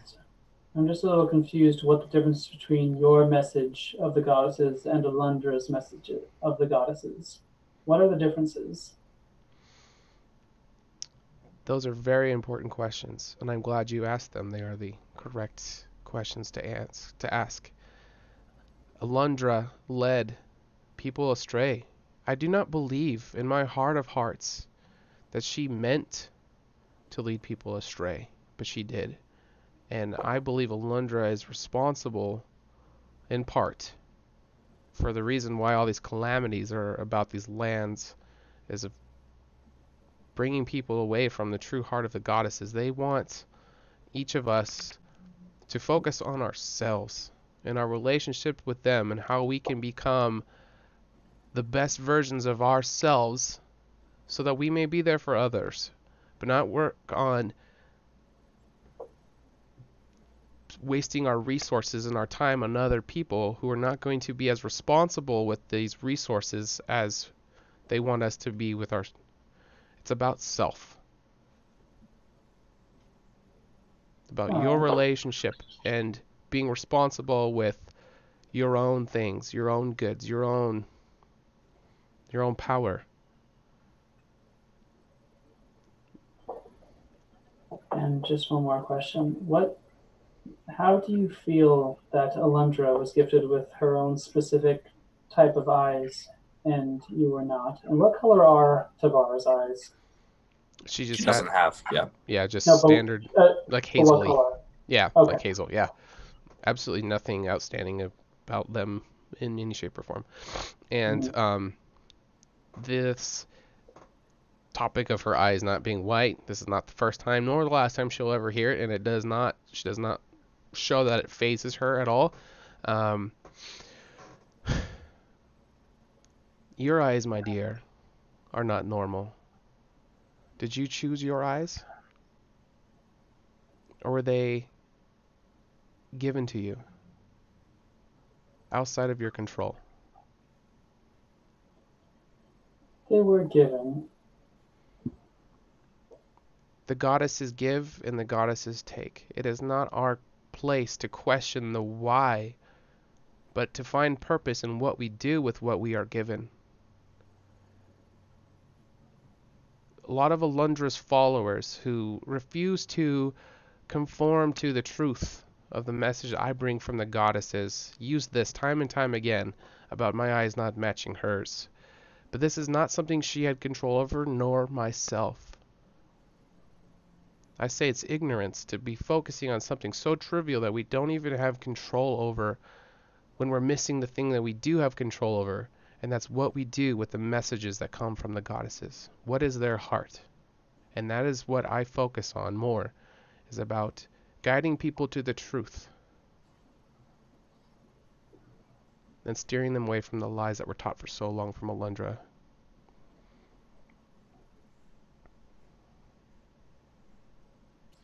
So, your eyes are different than mine. Mine are different than hers. Is that really a defining difference between people? Your skin color is different than mine.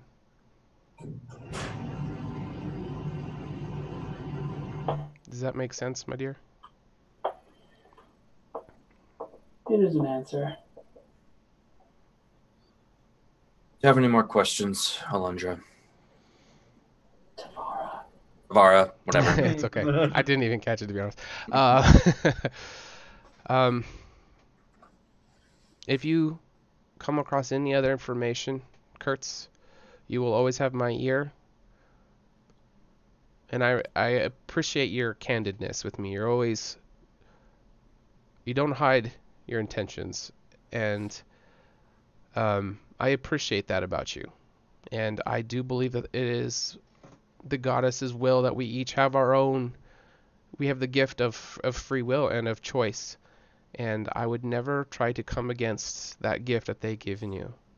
But my heart does break for you and for anyone else who turns a blind eye or a deaf ear to the truth. And I hope that one day the goddesses will allow me to bring you back to their truth. If you truly want to show the people that the goddesses are behind them, then I have a favor to ask. You will always have the right to ask. A battle is coming. We, of course, I'm sure, as you know, suspect the Horsemen to come the next few days. The men are not ready. I don't think they know that they're not ready either. I've seen far too many children and young men go gallantly into battle only to be screaming for their mothers moments later. But their morale is what's important here, not their lives.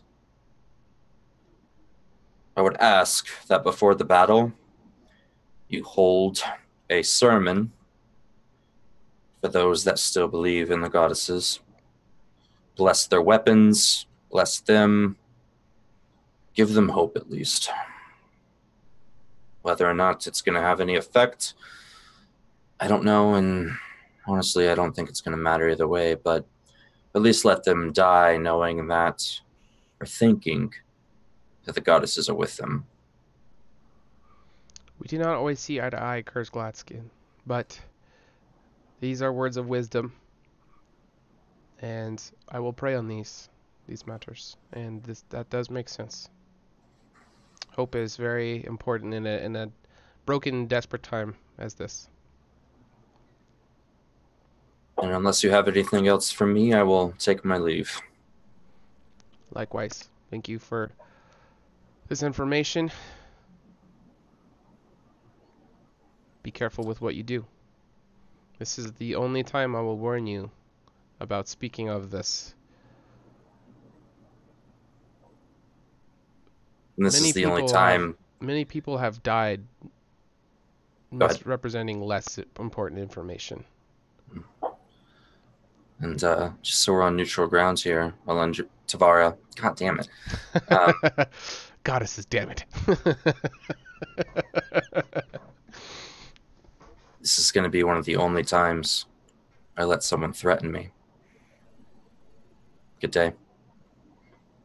Good day, Kurtz. And she will be turning to leave, and on her way out, she will glance as she's walking over to Erdgra and say, "It was a pleasure meeting you, my dear. If you ever need anything, please let the temple know." and she will turn to leave, and Keldavar will follow. So you two are in the room, and there are guards waiting to escort you out. Is there anything you guys want to talk about or do before exiting the room? I close the door behind them. Okay. The guards will wait for a moment or two on the other side before they insist on escorting you. Did you ever see the bodies of your kids? What? You said that you left them with Alundra, and when you came back, they were dead. Now, is this an assumption you're making, or did you actually see the bodies? Ooh, that is a bold question there. You did not see them, Kurt. I know, yeah, but just like the audacity of asking. Right, yeah. Don't. I wasn't telling. Yeah. Okay, yeah, I was telling you. You can answer however you want. Gertz will just be like putting his weapons back on and just stop for a moment. Mm-hmm. Think about his next action. And then just continue putting on his weapons and not answer.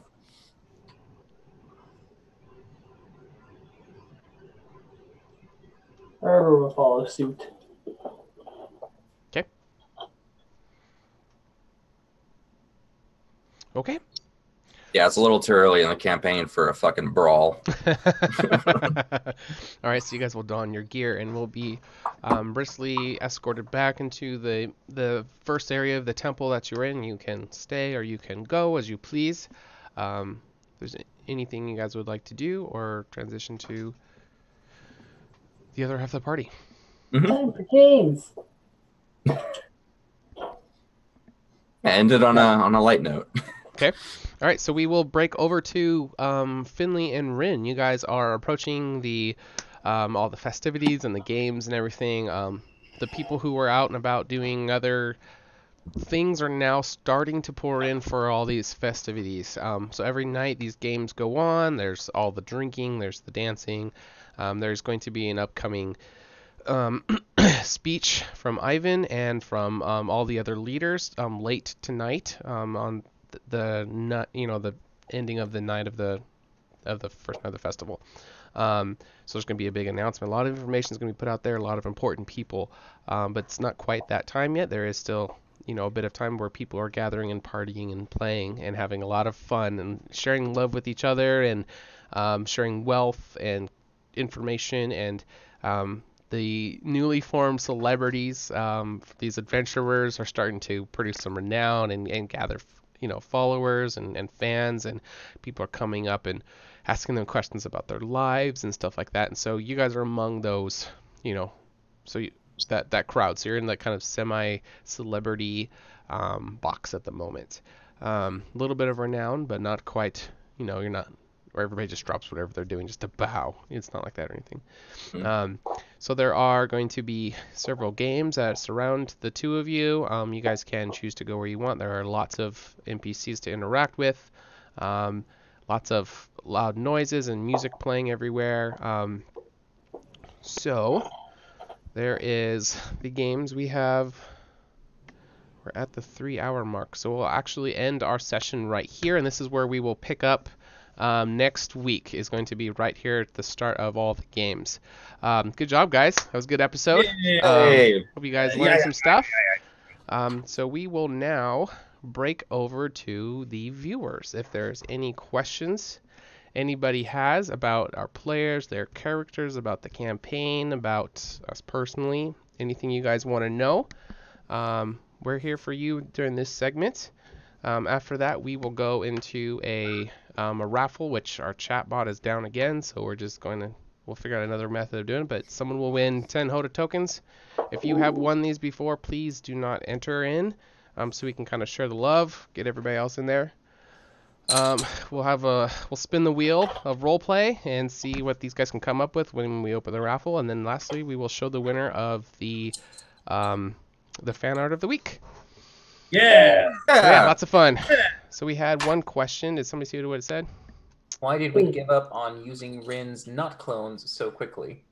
I mean, I don't think we've given up. He just needs to build a snowman. And apparently he wants to do that tomorrow. So, well, I mean tonight. I mean I'll have it done tonight. It is just to be ready for tomorrow. I was just thinking of Frozen the whole time. I mean, it is literally that. I am literally building a snowman, so it's culture references. Yeah. If anyone wants to know, it's literally the spell simulacrum. I thought. Okay. What does that do? It makes a duplicate. It makes a simulacrum. Okay. Basically, a illusory duplicate made of snow or ice. So. Okay. So, yeah, I have a question for that. So, like, in the simulacrum, can it cast spells? Is it sentient, or is it literally just like a mirror image? Nope. It is literally a present photocopy of me. It has all of his spell slots, all of his spells, all of his racial abilities, class abilities. I'm more for that than the fucking dragon army. Jesus. How many of those can you create, Rin? Only one. Okay. Oh, okay, there is a limit. Yes, I can only create one at a time. Okay. But yeah. Okay. That's a good question. But it's useful, and I mean, God, we're going to have 2 Rins just like agreeing with each other. 2 votes for Rin. That ain't good. Artificial intelligence doesn't get a vote. That means I can kill one of you and you're still in the game. Okay. What other questions you guys got? It can be personal ones. It could be about, why they made their characters, who their character is, well, stuff that they do. Yeah, right. I will repopulate the world with dragons. I will slowly kidnap other people and say, "You will be a dragon." You will be a dragon. Everyone, look under your seats. You're a dragon. Yeah. Right. Mike said the dragon army idea was fun, though. It solves a current problem and gives future adventurers a job later. There's just too much that could go wrong with that for Kurtz's liking. Well, yeah, it's sort of like if we imagine, like, in our real world, like someone saying, hey, I can turn people into dragons. It's kind of like that because they are still, even in this mystical world, they're just fantasy. Mm-hmm. Mm-hmm. Yeah. Or it's like Jurassic Park, I suppose, is more appropriate, but yeah. Mm-hmm. Yeah, that'd be cool. I'd be turning them people into T-Rexes. Right. I mean, that's instilling so much power on someone that, like, like even Ivan doesn't have that much power, and you're just gonna give it to some schmuck. Absolute power corrupts. Yeah. Absolutely. I could turn Ivan into a T-Rex at the last day if you wanted me to. I'd pay to see that. Did they have to consent to this, or how does that spell work? But Well, it's, I mean, either. would the T-Rex snort? Because that would be adorable. No, he's like a carnosaur. They got that big like frill on their nose. Well, it'd be even bigger than usual. But yeah, no, either they are accepting or they can try to resist it to my spell save if it was forced. But yeah. So I mean, like for instance, like I could turn things into objects, people into objects, if I wanted to prevent them from being an issue. Gotcha. So mean. Yeah, it's Beauty and the Beast all over. Right. Doesn't sound like a great plan. I turn you into a literal doorknob. Pretty much. No, Rin has not seen a T-Rex. But yeah. There goes. But Rin has seen a simulated dragon, so that's the closest thing he's got right now to Powerhouse. All right. Is there anything, while we're waiting for questions, is there anything you guys want to talk about or ask each other, or anything like that? Does Finley want a fabricated lift made just for him? I was kind of digging just stealing that one. That would have been cool. So you don't want me to make you one? No, I'm cool with the kids fucking it up, though. That's fun. I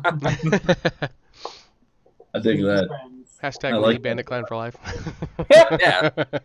Mini clan. Okay. Sorry. Whew. No, I'm up with that plan. I like that plan. She shouldn't have been a bitch. That's what I get for doing nice things. That's fair. Okay. Alrighty, we will. If anybody has any more questions, let us know. But there's no point of waiting for questions that aren't going to come. So we will move into the raffle section. So type in !raffle. The Chaz broken, so I'll just keep a list and then I'll roll dice, see who wins. Winner gets 10 of these HotA tokens. They have our symbol on it and our website. All the players have them. We try to give them out. And you get 10 so you can give them to your friends and family and bring them to the show. They're pretty cool. So we'll open up that. We'll open up the raffle, the exclamation point raffle, and we will keep track of who wins. H Crab, you, and I sent off the 3 people who are waiting to still get stuff. I sent them off a few days ago, so you should be getting them very soon. You won last week. Okay, so let's pull up the wheel. We'll spin it. Oh, the wheel of roleplay. The wheel. Yeah, where is it? And we'll give her a spin while we're waiting for everybody to come in.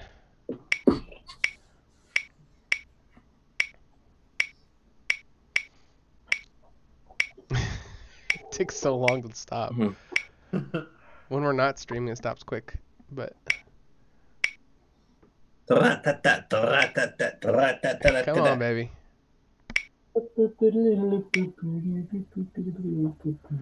It is still going. Come on. Oh my god. Oh fuck! I thought it stopped. Oh nope, still going. No. Deathbed. All right. So one of you can choose to set the scene. Pull out your DM hat and explain.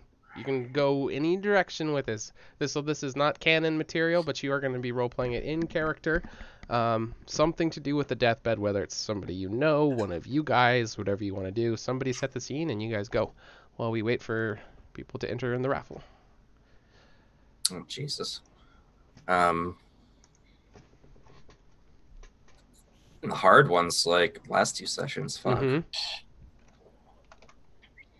I did it last time. Someone else start. All right.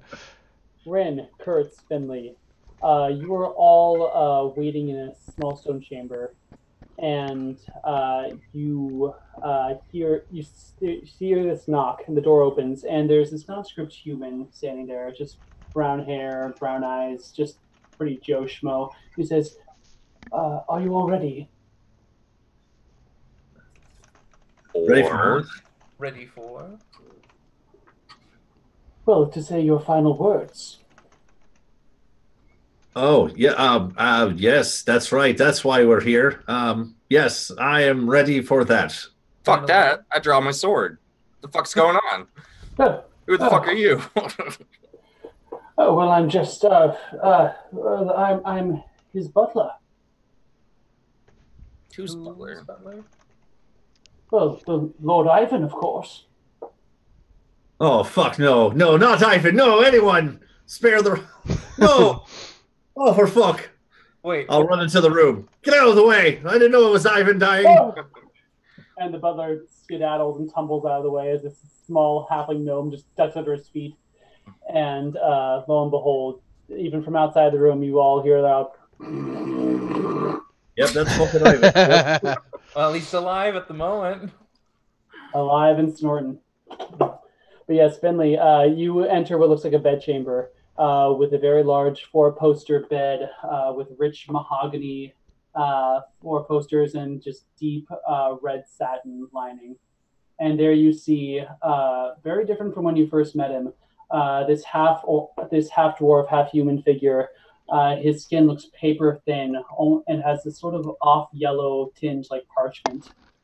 And you see just his eyes are pinkish red, and he does not look very good.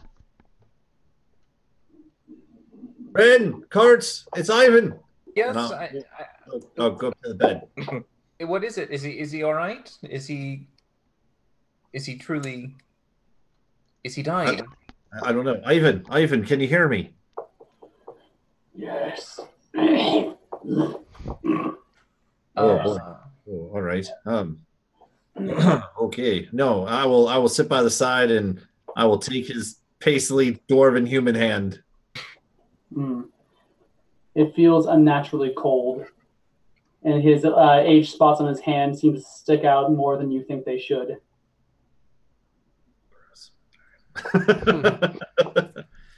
Ivan. Fuck. Ivan, hello, can you hear me? Ivan. Yes. Yes. It's your favorite halfling bard, Finley Shenanigan here. Can you hear me? Yes. Yes, just barely. Thank you so much for coming. Right. Rin, come here. Kurtz. I'm here, Finley. I'm here. Ivan, can you hear us? Yes, it's the third time I got asked that No, question he can hear in a us. minute. He can hear us. He's fine for right now, I think. Is there anything I can do to make you more comfortable? You look good. I mean, you look better, but Oh, I always thought you'd be better at lying, Finley. How long did the physicians give you? Hours, perhaps. Maybe a day. What's the room look like? So the room, it looks like personal quarters. You see trappings that you remember. You see his wolfskin gray cloak sitting on an armchair across his bedchamber.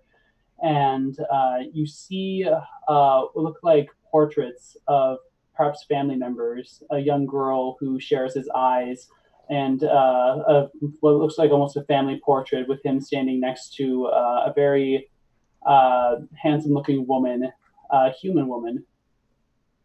And other than that, you are the only ones inside this room with him, and there is only the dim glow of candlelight, as outside you can look out a window and see just stars and moonlight. Is there anything that we can get you? Do you have a request, a last wish? There is, in fact, why I asked you all to come here. It would mean the world to me if you could find a way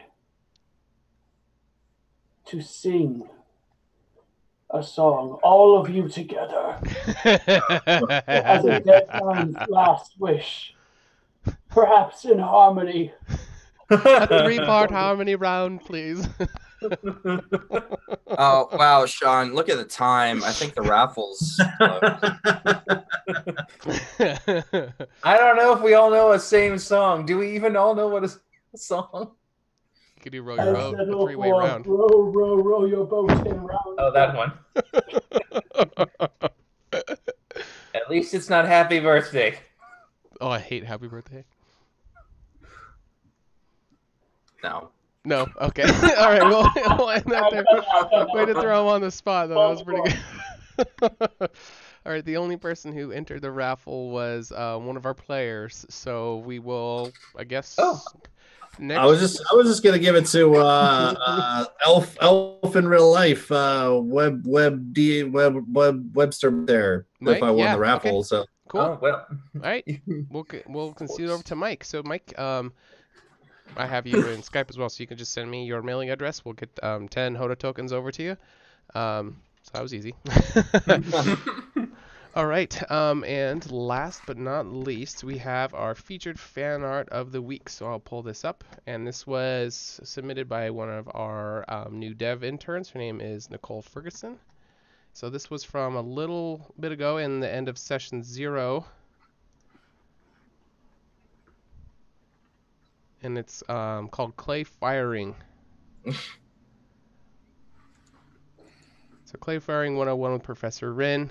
Goes over a couple different types of fuel, and there's a clay furnace behind Rin.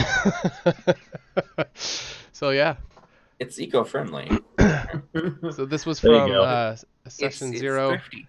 Session 0 content. So you guys can go back to the finale if you guys want to see where this came from. Every week we will display the winning fan art submission. You guys can send it in to hotarpg@gmail.com for any fan art. I'll just put that in the subject line of fan art, and we will put up the winner every week. Yeah. So yeah, congrats. Good job on yeah, that. we got fan art. What the hell? Yeah, we got more coming in. And it was of me. And the ad was a win. You know it. That means I'm the favorite. Yeah. So in the spur of the moment, I made up real quick lyrics to Lady in Red for Ivan in the Bed. Okay, let's hear it. Ivan in the bed is dying on me. All your friends are here. It's not just you and me. And I want to see you live one more day. What else can I say? Never forget the way I feel today. That's it. There you Nice. go. Well done. and he dies. No, Ivan, no! That is not canon material, for clarification. No! Who wants to blow into the nose? Not me. You liver spotted bastard, wake up! Out the nose resuscitation. Yeah.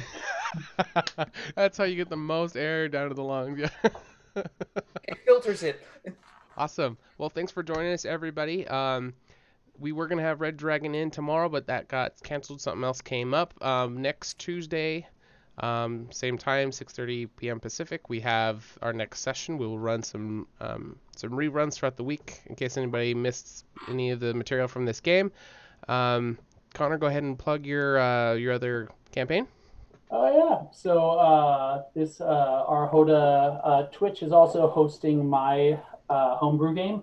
It takes place in Faerun. It's another 5e D&D campaign, and I basically not stream, but I play the recorded episodes at 11 a.m. Pacific Standard Time every Saturday morning. Okay. So yeah, you can also find them on our YouTube channel in a different Tales of Manus Fatorum. Okay. So yeah, if you're interested, go ahead and check it out. Awesome. Sweet. And we will very soon be putting up footage of the PvP tournament that happened. It is very long, and we weren't planning on streaming it, and the way we recorded it, wasn't so like things get changed throughout, but we figured out what we're gonna do next time. But if you guys want to watch how that went, it was a lot of fun. It was very long, so buckle in, but we'll be putting the episode up very soon. Dylan, do you want to talk about sponsors real quick? Adventure Sense. Do you want to know what a dying Lord sick chamber smells like? Well, Adventure Sense probably has it. They have dozens and dozens of scents. Literally, they have dozens. Like, they have shit I've never even thought of like a smell for. It's incredible. They last a really long time. Finley's addicted to his. He's over there snorting them like a cokehead. But yeah, check them out. They're really, really reasonably priced. If you have a real life game, they really do add another level of immersion. And even if you don't have a real life game, if you just want to buy one for yourself, like, go for it. Like, they're awesome, and they really just add that next step in immersion and setting the scene for yourself and your players. So go ahead and check them out. The link is below. And tell them HotA sent you. Tell them HotA sent you. All right, lastly, we are looking for people to join our team. If you guys are wanting to get on as a player, as a guest star for our talk show, or even on our development team, we're going to be moving forward towards HotA 2. It's going to be a massive undertaking where we're going to be creating another homebrew world, but not only just a world, but also a complete game system from scratch. We're going to be publishing our own Dungeon Master Guide and our own player handbook using our own system from scratch. It's going to be a lot of work. It'll probably take a couple years, but we already got a lot of the groundwork laid. We are looking for, some people want to come a part of that team and try to make a dent in the TTRPG world. So that's why we're here. It's been great having you guys. Hopefully we see you next week. And if you haven't followed or subscribed, drop one now, and we'll see you next week. Bye, guys. Thanks for watching. Hey. Bye.